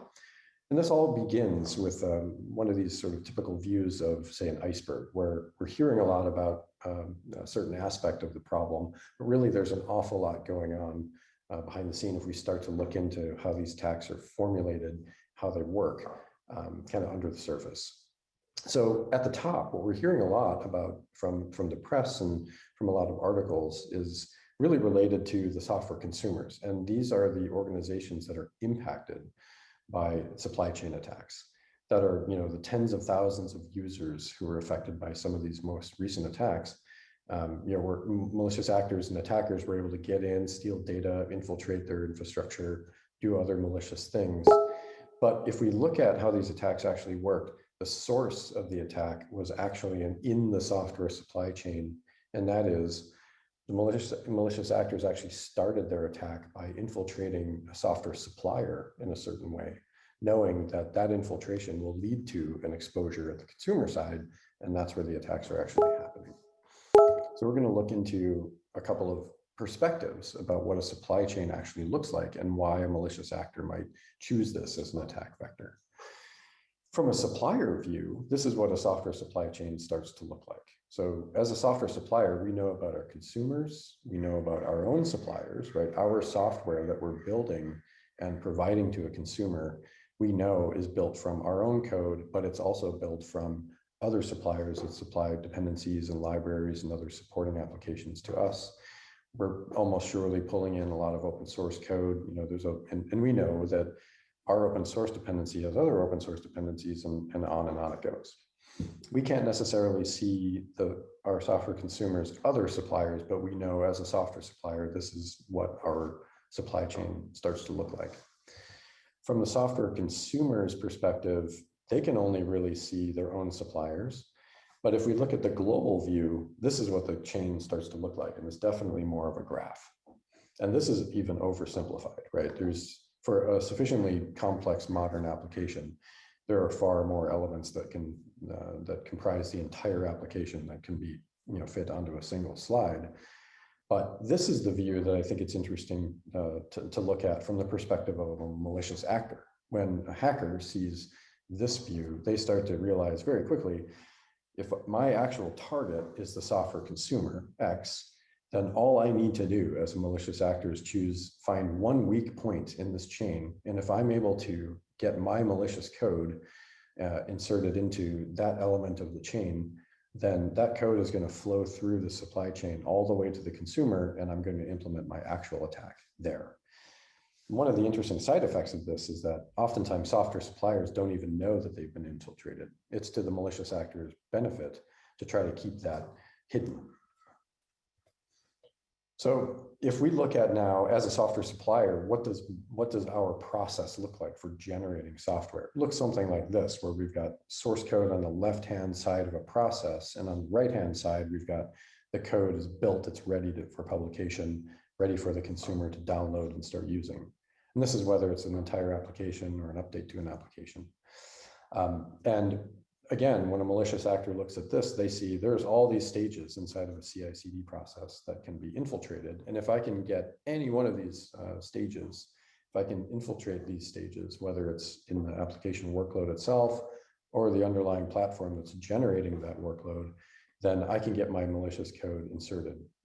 And for modern DevOps tool chains, you know, oftentimes the elements that are being generated here are not just applications. Sometimes it can be just the application source code built into an executable and downloaded. Sometimes they're even in the form of modern technologies like container images, which can have other elements like full-on Linux distributions and operating system packages and configurations. And all of these elements are things that, again, malicious actors can come in and start to see, well, if I can infiltrate that, then we can get our code, implemented and pushed over to the consumer. Now, interestingly, as part of the new executive order that came out very recently, just about a month ago, there are some very concrete requirements now for all software suppliers that require, as a software supplier into the federal government or even across, the supply chain, to be able to articulate for this type of modern DevOps tool chain, what security practices do we have in place to make sure that at the source side, at the development side, at the build phase, and the test phase, staging phase, and publication phase, what security checks and compliance checks do we have in place? And not only that, but to be able to articulate all of those checks, we also need to start generating at the end of this, along with the published software artifact, a software bill of materials and its related processes for how that software bill of materials was generated, so that the consumer can actually say, not only am I downloading software, but I can also see, along with that software, what the security practices were that were put in place to generate the software, and what are all of the elements from that piece of software that help me as a consumer go back and actually construct that full supply chain so that I can do my own security analysis and make sure I have a more global view of the supply chain in general. So this is becoming a very important step that will really help us to secure the supply chain in general as a consumer, but also as a publisher, as we're actors in the supply chain as well.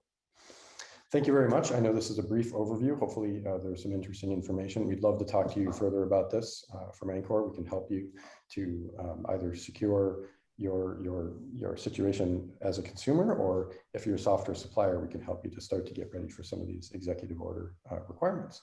Thank you very much. Thanks so much, Dan. That was excellent. Up next, we will hear from Patrick Ledgard. Patrick is the Senior Sales Engineer over at Thycotic. Patrick, please take it away.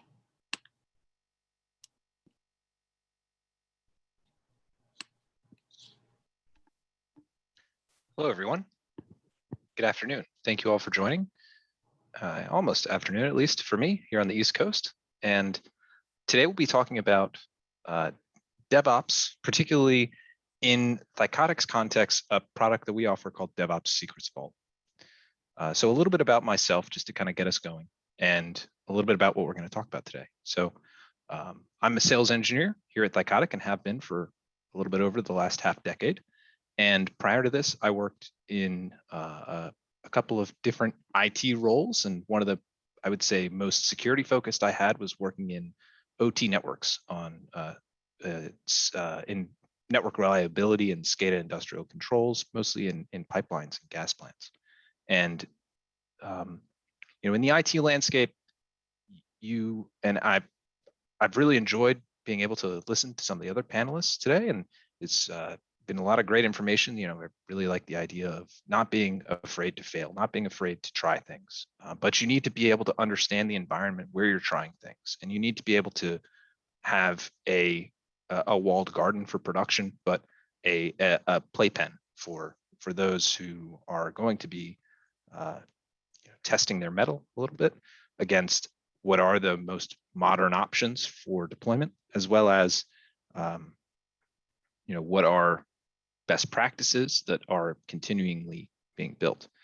So in my eyes, automation is what should be doing the work. My work is to build automation. If you're doing processes manually, you're throwing people at a problem. When with our current level of technology, our current level of access to compute at the cost that it is, you should be putting your efforts towards building automation, testing automation, validating automation, and letting the automation do the work. So today we're going to talk about DevOps Secrets Vault, which is Thycotic's product designed to integrate across your DevOps workloads. So here at Thycotic, we're a long-standing cybersecurity firm. We're based in the Washington, D.C. area. I myself do live in Maryland, a little outside D.C. And we've focused, our primary platform has been around PAM, Privileged Account Management, through a tool called Secret Server. And that was it's built on the Microsoft stack. Backend is SQL, front end's IIS, and it delivers the ability to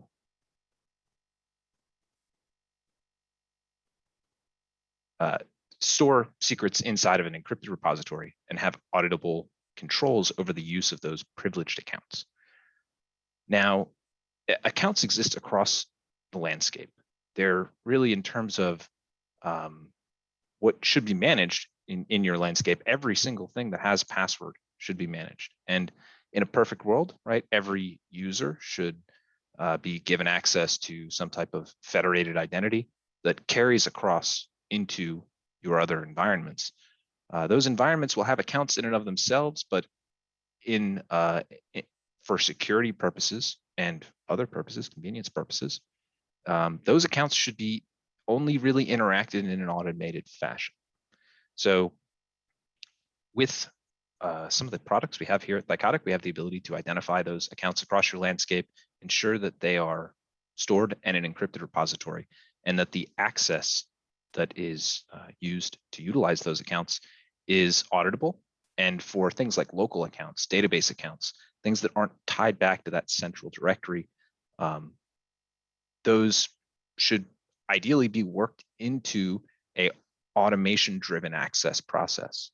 In a highly secured environment, local accounts can create security vulnerabilities. So as we all know, there are various different types of accounts that exist across all product landscapes, whether you're a software supplier, whether you're you're in a particular industry as a kind of technical worker or a manager.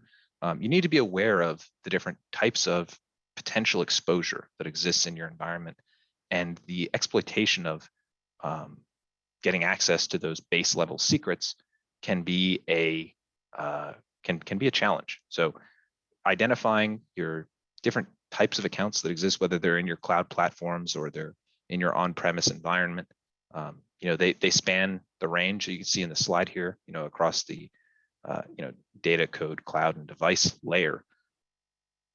So with DevOps Secrets Vault, we have the ability to deliver a high velocity secrets management. The API workloads for automated tool sets that are accessing hundreds of thousands of secrets, it is sometimes a bottleneck, right? And so our core tool, right, is a tool called Secret Server, and it's a very user-focused interface. It's got a nice GUI. It gives easy buttons around discovery scanning to identify those accounts that exist in your environment, and gives automated workflows to change those passwords, validate those passwords, give secure access to the use of those privileged accounts by your personnel who should be trusted to use privileged accounts.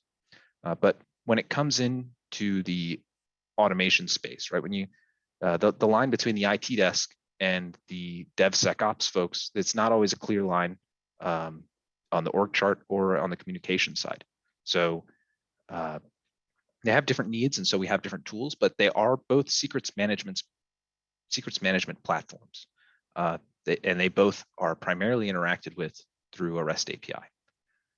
So with our DevOps Secrets Vault tool, we have the ability to store secrets in an encrypted vault, and we have different encryption options that we can apply when defining how encrypted each secret is. So whenever you store a secret within our vault, it creates a unique key pair for that to store that password, right? And that's because in the way that you configure things and in the different identity sources, really it boils down to two simple forms of authentication. There's forms-based auth, username, password, plain text, and there's certificate-based auth.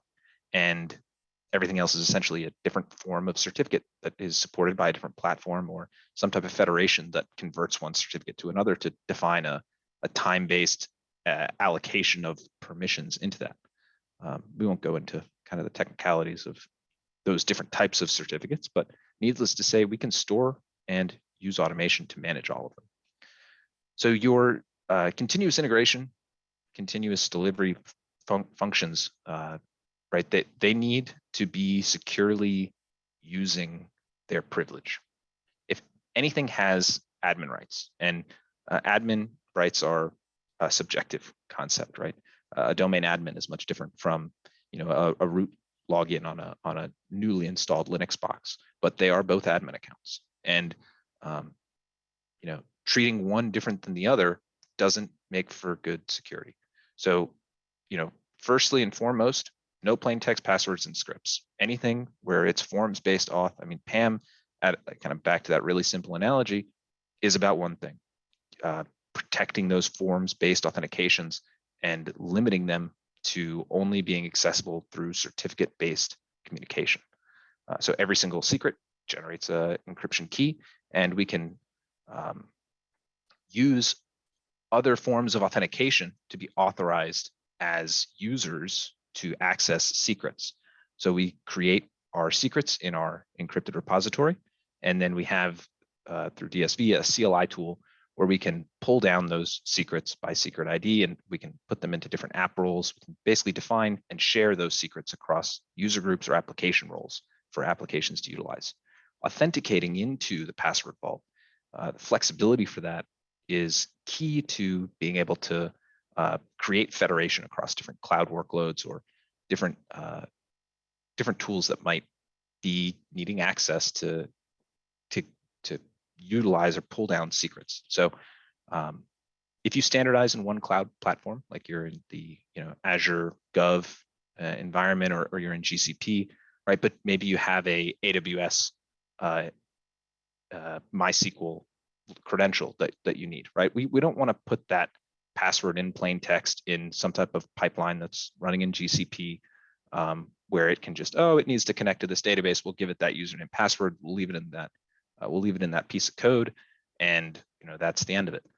No, we want to create certificate authentication, and we want auditability on the use of privilege. So every secret is stored inside the vault, and when your programmatic access is needed, your tool set, no matter where it's hosted, can use its native identity that it's running under, whether it's running as a service, it has a particular service account with a username and password it can use to authenticate to the vault, or it's running as running through some type of identity broker like OIDC, or has the ability even to use an SSH key or some type of leaf certificate to authenticate into the password vault and pull down the forms-based authentication functions that it needs.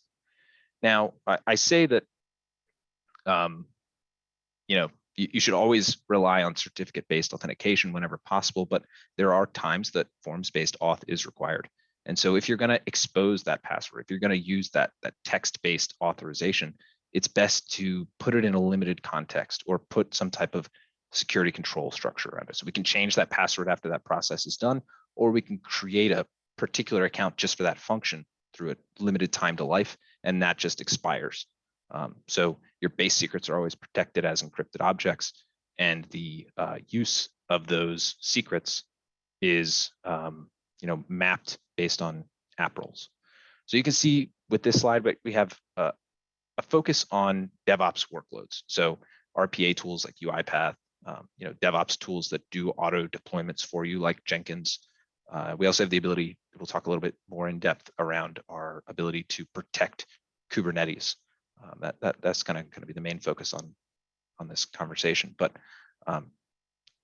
authorizing through OIDC, right? If we're looking at how to, I don't want to use forms-based auth. I don't want to authenticate to the vault as my EC2 local user identity. We can do it, but ideally we would merge everything over to a certificate pinned function like OIDC, where we have the ability to universally take an identity and make an OAuth token into any of our platforms. We also have the ability to integrate with private key offline storage, right? So access is everything, right? With so much online, with so much behind authentication barriers, those, as I'm sure many of you are aware, there are vulnerabilities out there in the world. There are default passwords. There are things that are convenience mechanisms from a configuration standpoint become pain points from a security standpoint. So if you can get those weakest links, those root level credentials, those base secrets, you can get them into some kind of offline workload. that's the tightest control that you can get on those initial bootstrapping functions, because those are going to be your largest vulnerabilities. Once you have things in a certificate, once you have things in a dynamic moving object, it's hard for somebody to intercept and grab and utilize that. But if somebody gets access to your root level keys, somebody gets access to your initial configuration files, right? How much do you trust your etcd database? It's about as far as you can throw it, right? So it's protecting those is also a function that DSV offers, and enhancing our cryptographical security, right? We at a minimum use AES 256 encryption, but you can ratchet that up as far as RSA 4096, or you can put it in a Thales HSM, right? So protecting those root level credentials, very important aspect to your building your automation workloads. So replacing hard-coding credentials. I mean, this is kind of the very, very beginning. We should not have hard-coded credentials and scripts in this environment. It's not. It is not modern. It is not secure. So we have a secrets storage. We store those hard-coded or plain text credentials as secrets, and you deliver them in your workloads as certificates. You call that secret at runtime.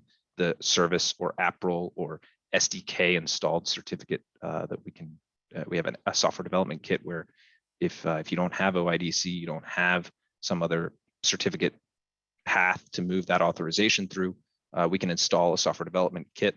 And when your code needs to get a password in plain text, it can just call that secret and it gets it securely stored in whatever code language you prefer, whether you're using Python or Ruby or Perl. We pull that down from the secret store. We store it locally as an encrypted object. And when you execute, it doesn't ever, your code never sees that plain text, but it's able to authorize to that target system. So now we're going to get to. I apologize for interrupting, but we need to wrap up soon, please. Yes, absolutely. So last thing here is around Kubernetes. As containerization is becoming more of a common theme across organizations, protecting those containers, protecting that etcd root level function is very important. So we have two options. We have a sidecar style and we have a mutating webhook. And if you guys want to know more about what we can do to protect your Kubernetes environments, or have any questions around DevOps capabilities that we can deliver and integrate with, please feel free to reach out. Patrick Ledgert here at Thycotic, and thank you all so much for your time. Awesome. Thank you so much. That was really insightful. We appreciate it. Up next, we have our second panel of the day, which is a fireside chat. And I want to remind the audience to please submit questions of your own in the Q&A section of this platform so that we can get them answered, as well as answer your CPE credits. And with that, I would like our panelists to introduce themselves, please. Who are you? What is your agency and your role within your agency? And is there anything that you're currently working on that you would like to share with our audience today? So how about Ian first, please? Yeah, thank you. My name is Ian Anderson. I work with Naval Surface Warfare Center Dahlgren. I'm actually with the department that is in Virginia Beach, Virginia, in Damneck. So if you saw the last panel, I work closely with Candace, as we both work at NSWC Dahlgren. I'm a lead DevSecOps engineer here, and I'm working on various projects for my group, the R21 Innovation Group, as well as enterprise-wide for Dahlgren with their software factory hybrid cloud efforts. And specifically with this panel, in looking at the Navy and kind of the future of everything, especially with a lot of the talks of autonomous vehicles, ships, planes, submarines, and everything else.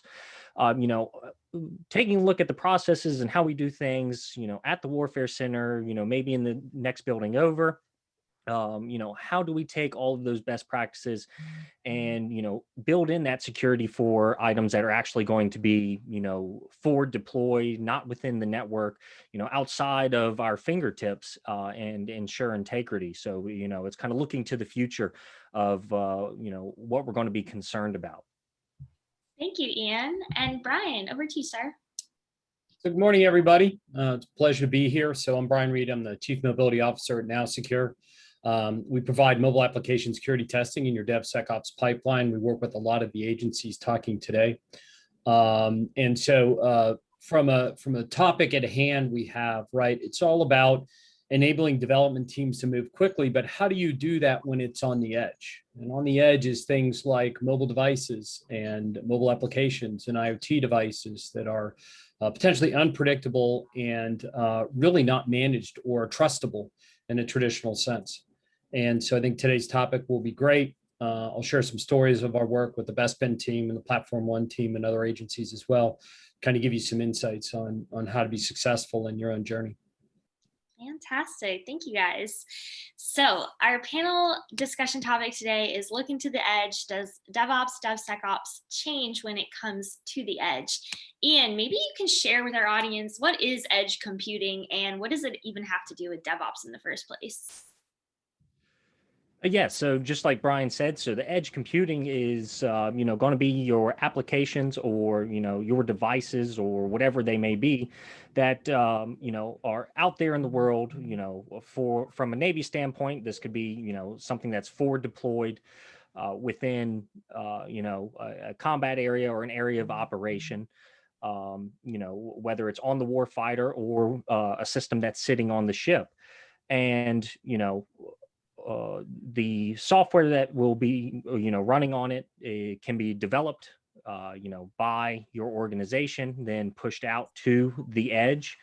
So, there's edge in that sense.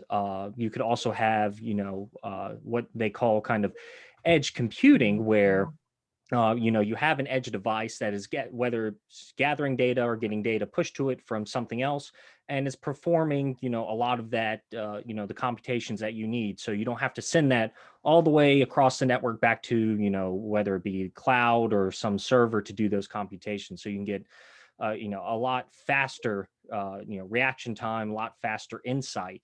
But, with that also creates a lot of, problems and concerns, especially security concerns, because a lot of these devices are not within the reach of your, whether it be your DevSecOps person or your security team or whoever it is.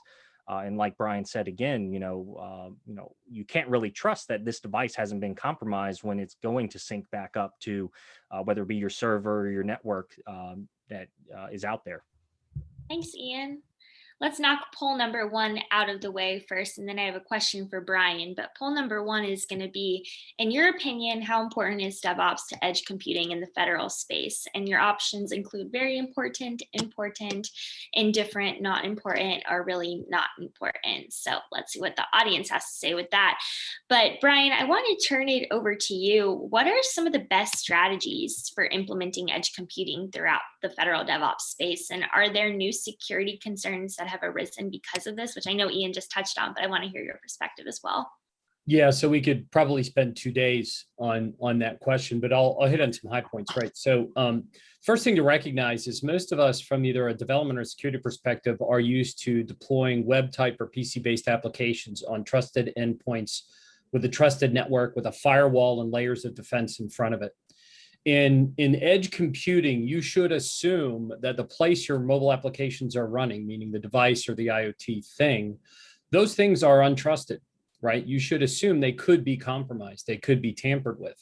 And so there's a combination of what strategies do I use from an architectural perspective, as well as how do I build security into it from the start. Ian made some good examples, right? So when you're building things like applications or engaging with IoT devices, minimize the data collection in and of itself, minimize the data transfer. Think about, do you really need that level of information? One of the things that often surprises people, for example, is that your smartphone has many more data collection capabilities, right? All the sensors on that device lap a PC or a desktop. And so that device may be collecting or beaconing information that you're not even aware of in the background. And so secure architecture and secure by design is as important as anything else. And, as part of this strategy, then not only should you minimize the data, but think about it as mobile applications and IoT as unique task-driven things. Gone are the days of build one big monolithic app that can do many things. Build a small application that can move through your DevOps pipeline quickly that does one specific thing or two specific things, and then rinse and repeat that. And that will give you velocity. And so many of the challenges organizations go through on the sort of mobilization / DevSecOps journey are really related to the fundamentals of the architecture they choose, the use cases, the hardware, the location of application processing and things like that. And taking a smart view that kind of works backwards from how do I do the bare minimum to get the value or the mission functionality I need, and how do I do that as safely as possible without anything extraneous. Excellent, thank you. Ian, what are some of the lessons that you've learned while implementing edge computing that you can share with us? Yeah, so, from NSWC Dahlgren's standpoint, we haven't really pushed out too much of, edge computing. A lot of it is really, within what we can control, like Brian said, behind all those firewalls and all the ATOs and all the, acronyms that come with that. But, we do have those programs that are, now looking at how can we, do software updates? How can we, utilize this kind of edge cloud or edge cloud computing devices and, actually push out, that software a lot faster. Whether they, come into the Navy Yard or they go by one of, just sailing by one of the Navy Yards. Can we push out those updates to them when, we take a look at that, we trust that everything on the ship is, good, secure, nobody's tampered with it, but it all comes back to those things that, you can't trust that it hasn't been tampered with. And one of the big concerns is, if it's not on a ship and it's something that's actually out in an area of operation, whether it's with the, a war fighter or something, it's that, the communication back into a secure network is fairly easy. You can, scan the data and, quarantine it if needed. But, the real big concern is if we need to push something to that device, how can we ensure that that device hasn't been compromised? So we don't want to push out our data to something that has been compromised. So that's where I see kind of the DevOps, DevSecOps, process changing a bit is, not only ensuring the integrity of what we're producing, what we're pushing out, but the integrity of the device that we're pushing to as well. Brian, and when we think of edge, we think of mobile, like you mentioned before, and also IoT. What are key security risks and opportunities for federal agencies as it pertains to those two things? Yeah, so I think a couple of things, and we're kind of all aware of the new White House cybersecurity executive orders. So get ready, here come more standards and more rules of operation. We can sort of imply some of what's going on there. Now Secure is working with NIST and a number of different agencies, people represented on this call, on various ways to address mobile and IoT through all of that. I think a couple of things. If you are doing things, there's actually an industry standards organization called IOXT. They got started a few years ago. They're actually a security certification organization for things. They got started with Amazon, Google, Apple, and a lot of the other major things, device manufacturers. They've been moving into industrial and towards military and all the rest. So IOXT could provide some resources for you both on certification of your things or the way to certify your things for use. And recently with IOXT, we just came out with the mobile connected IoT. So basically this is testing the mobile side of the IoT thing because most IoT things connect to mobile apps and devices. On the mobile side of the house, in terms of building the apps, straightforward hygiene, right? So assume by default that your app will be tampered with, reversed, or otherwise manipulated. I know Ian I agree with what Ian said, that when the app loads, you should attest that that device is trusted or unload the app and you're done, right? Don't let the app run on an untrusted device. In certain scenarios, the app will need to run on an untrusted device. So make sure the app itself is self-defending. What can you do with things like code obfuscation? What can you do with protecting your IP? And minimizing the amount of data collected, the amount of data transferred, how that data is processed. If you think it's possible your mobile app might run on an untrusted device, then minimize the amount of processing on it and do that server side as much as you can. Now, when you're at the edge, you may not have high bandwidth to go back to the server side, so you need to think about things in your architecture as well. And then as you move from a security architecture into secure by design, you've got to look at continuous security built into the pipeline. And, when you look at what's going on with Platform One, for example, we've been working with, Nick and the team on how to grow the mobile and edge piece of that. So just recently, some SIBR and SITR activities around building out full infrastructure for training mobile app developers, designing mobile application architecture, accelerating testing through the pipeline, all of those things. And a lot of the first phase stuff was focused on kind of web and cloud. Now we're adding a large layer of mobile, which brings edge computing now into that whole storyline and set of capabilities that are becoming common shared services for DoD-wide use. Great.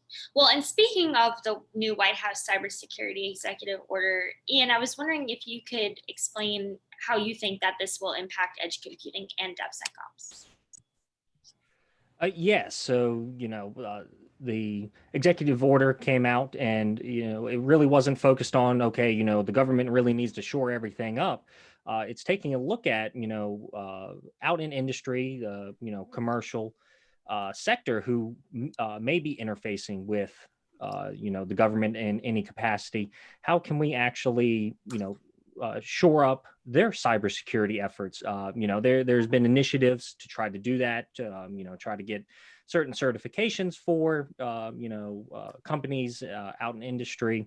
But now it's kind of a, we are going to do this. You need to have a process in place to where if you are going to, do business with the government, or really, doing business within the United States, you need a certain level of trust that your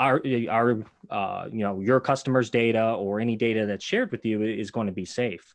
So the way I see that is in the terms of edge computing, with the move to, everybody has Amazon and the Alexa Echoes and all these Internet of Thing devices, it just concerns me, especially when you hear stories such as back in 2008, a casino had their high roller database stolen through their thermometer in the fish tank.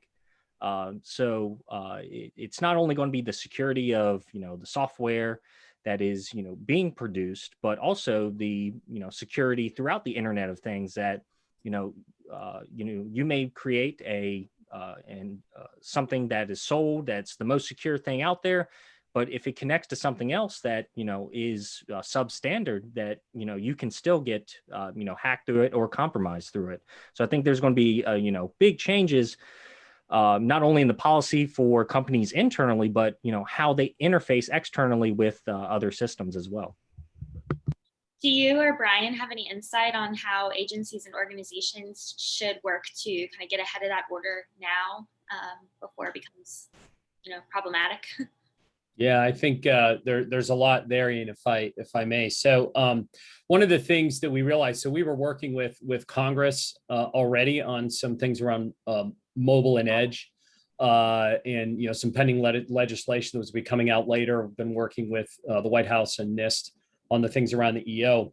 And if you missed it yesterday, there's actually a second EO that came out of the White House. The second EO yesterday was about sensitive data leakage, effectively. And it specifically brings up edge computing and examples of things like TikTok as massive data harvesting going on by the Chinese and other organizations.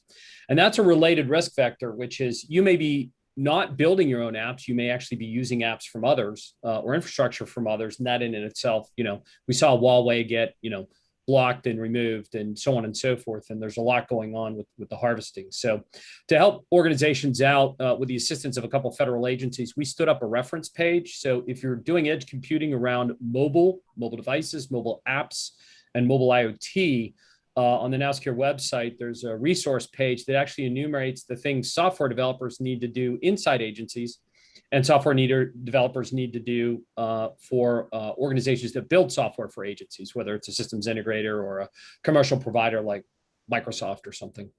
And so, those resources are out there to help folks. What's also pretty amazing in complex, if you actually tried to deconstruct the 37-page original XO or EO, is the timelines. And so we built a interactive timeline so you can have a better understanding of what kinds of things are going to impact you. So we have near-term things like software bill of materials that we have to deal with. We have midterm things like automated continuous security testing with SAST and DAST and pipelines we need to deal with as pending mandates that will likely come out of this work. So Ian, I'm interested in what your agency is seeing and where you're taking some of those kinds of things. Yes, definitely. Yeah, just like what you hit on a little bit with the, there's a big critical vulnerability that we want to take out of, DevOps, DevSecOps, take that person out of, the loop, as much automation as possible. And then you take a look at the edge where you have, your applications and, whatever it may be. And a lot of times you're going to have users using, those things. So, how do we then, mitigate that risk of you can have the most secure app, you can have the most, secure architecture, secure device. But if you're relying on, the user to do something, input data, how are you going to guarantee that, what the user is doing is not, compromising the device or the application, what they're actually inputting there? So, from a Navy perspective, for various devices and things that we would like to deploy out there, especially in the autonomous realm, is there are things where you are going to have the user input, but at the end of the day, some of the other stuff we talked about, we don't want to send back a lot of data. We don't want to have to tunnel back through and get that latency. The one thing we are looking at is what is the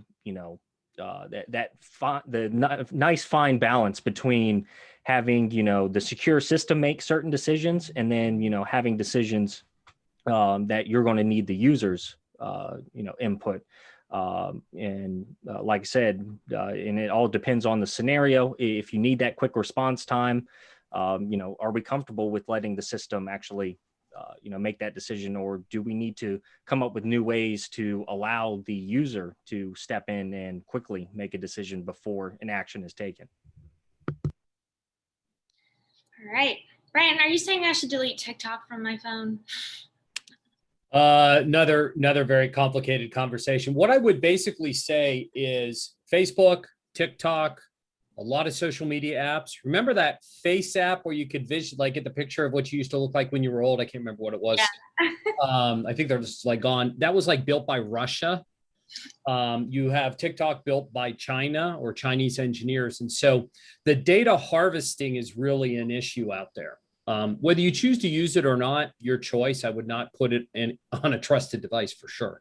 But one of the things we need to learn about is between the sensors and the application development strategies and the way some nation states are behaving, even Facebook as a company, they harvest a massive amount of data on your device. In many instances, they can intercept data or at least indicative data related to other apps or services running on the device. And so what we really need to think about is, I want to build self-protecting, self-defending apps that don't leak data into other kinds of apps. Or any other services that device might be communicating with. I want to make sure that the device attests that the backend it's talking to when the app loads is safe and that the device is trusted, et cetera, et cetera, et cetera. There's a whole world of supply chain issues in the EO, for example, around third-party app supply chains. And yes, if you're in a federal government, I would not run TikTok on your mobile device. And that's not me not liking TikTok. My teens love it. It's just a reality that a lot of apps, TikTok, Facebook, and others, harvest a massive amount of data. The other challenge that you have, and in working with some of the mission in the field teams across DoD, is that the devices beacon information. And so some applications that run in the background beacon things like, hey, I'm an American. My phone is registered in Maryland. Here's my phone number. Is anyone else running around a Facebook friend or an Instagram friend? And so some of this is related to config issues and choice of applications and how you design them and what else is companion on the device at the same time. Yeah, well, they're a huge waste of time anyways. That and Bumble, so might as well delete it all. All right, let's pop up poll number 2 before we forget. And the question is going to be, how familiar are you with edge computing in the federal DevOps space? Please answer whether you are very familiar, pretty familiar, you know what it is at a very basic level, or you have never heard of it before. So please answer that if you would like to receive your CPE credits today. Now let's talk about the future of federal DevOps. Where is it going with the help of edge computing, or what is your thoughts around the future of that in general? Ian, can we hear from you first, please? Yes, I think a lot of agencies right now are looking at how do we, increase our, best practices, processes, policies to get, the basic software development or, whatever development that they are doing into the modern age. And, just like, kind of DevOps, DevSecOps, there will be that, future thing that we would kind of sit back and go, man, we're really going to have to think through this. And, this is a new challenge. And I believe edge computing is going to be that new challenge. So, how do we take what we're learning right now with, getting teams and warfare centers and, the DoD up to those DevSecOps best practices and apply that to, what will be the future of edge computing. One of the big focuses, ATARC has one of their pillars and working groups with, 5G. How is that going to play into the federal space? And how's that going to, affect even the commercial space as well?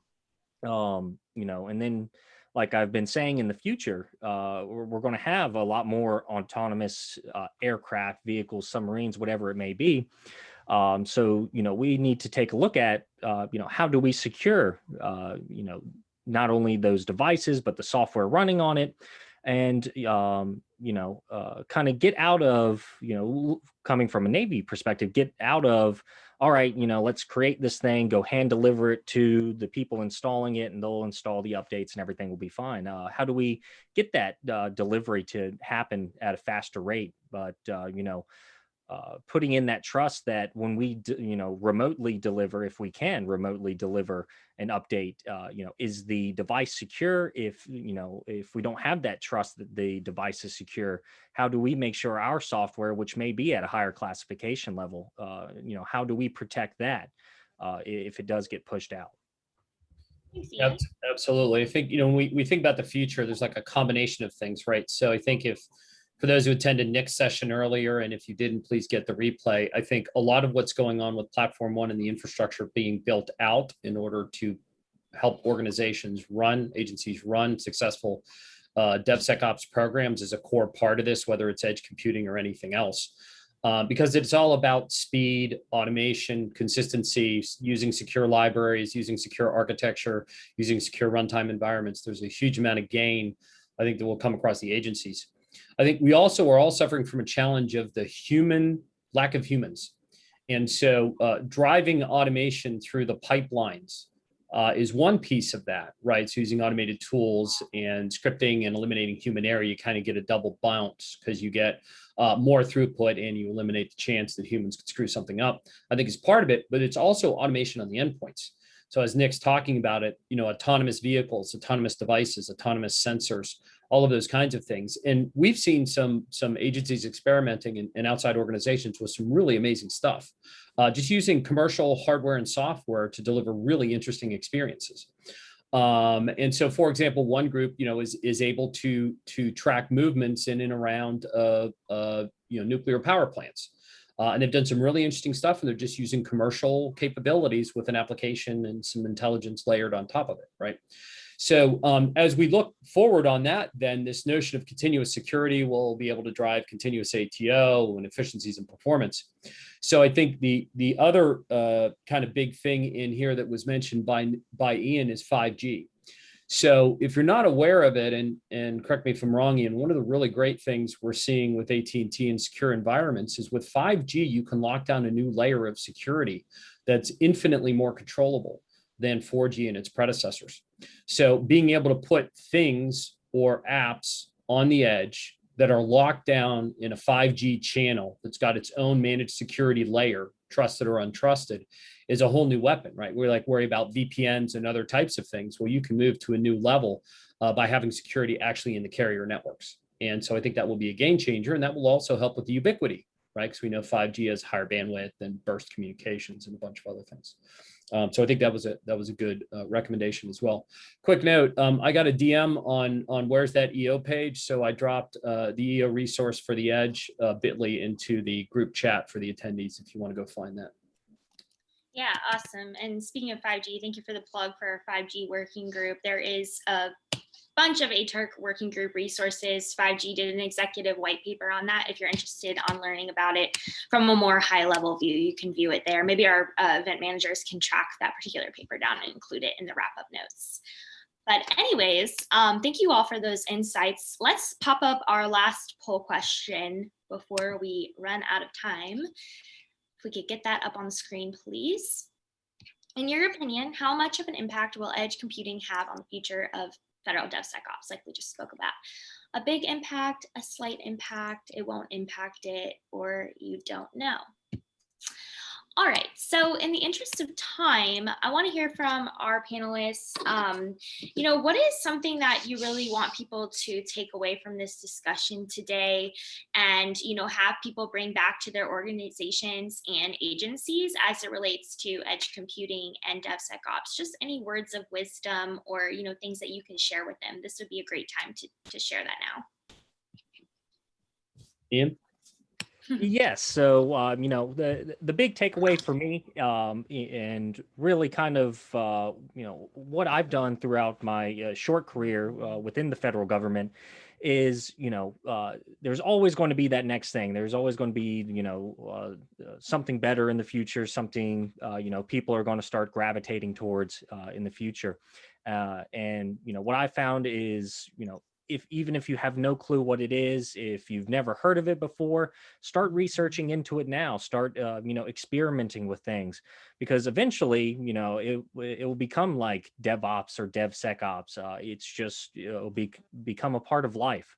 So if you can get into, or at least have insight into what is, going to come down or, come out in technology, policy, process, whatever it may be in the future, that's not only going to boost, your knowledge, yourself in your career, but it is also going to boost, the products and things that you're going to be pushing out.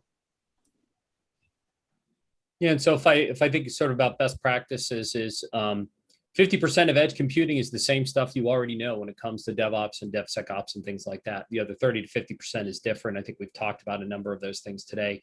Some really great opportunities to create really interesting things and unique capabilities that we could never do before, which includes not putting humans in harm's way anymore, which is a big part of, we talk about the digital warfighter. This is the no digital warfighter needed because digital is doing the warfighting for you type scenario, or data collection or what have you. So there's some really exciting things we can do there. I would say just get smart, right? So we need to recognize that security can be built into everything. If we think smart about architecture, if we think smart about skilling up developers, if we think smart about automating a lot of the work that they go through about picking secure supply chains in the first place that you use in building your apps. And, if you're not already familiar with Platform One and the resources coming out, Nick had links earlier to a whole laundry list of resources that I would recommend all of you have a look at, because there's a lot of learning materials being built and reference materials being built on top of the actual systems they're building out that can really help you grow your skills. Fantastic. Well, thank you both so much. This was such a fascinating discussion. I feel like we really covered a lot of ground in a short period of time. So really appreciate you guys joining us for this fireside chat. Unfortunately, that is about all the time we have today, but I would like to thank our partners again at CloudBees, Anchor, Now Secure, and Thycotic for partnering with us on this, as well as our awesome panelists and our keynote from Nick earlier. That was just fantastic. I want to thank you all for taking the time out of your day for joining us. Great questions. Thank you for answering the polls. And we hope to see you next week for our virtual summit. It'll be 2021 multi-cloud modernization, and you can go register for it on our website, June 15th from 10 a.m. to 12:15 p.m. Thank you guys so much, and looking forward to further conversations and collaboration in the future. Everyone have a great rest of your week.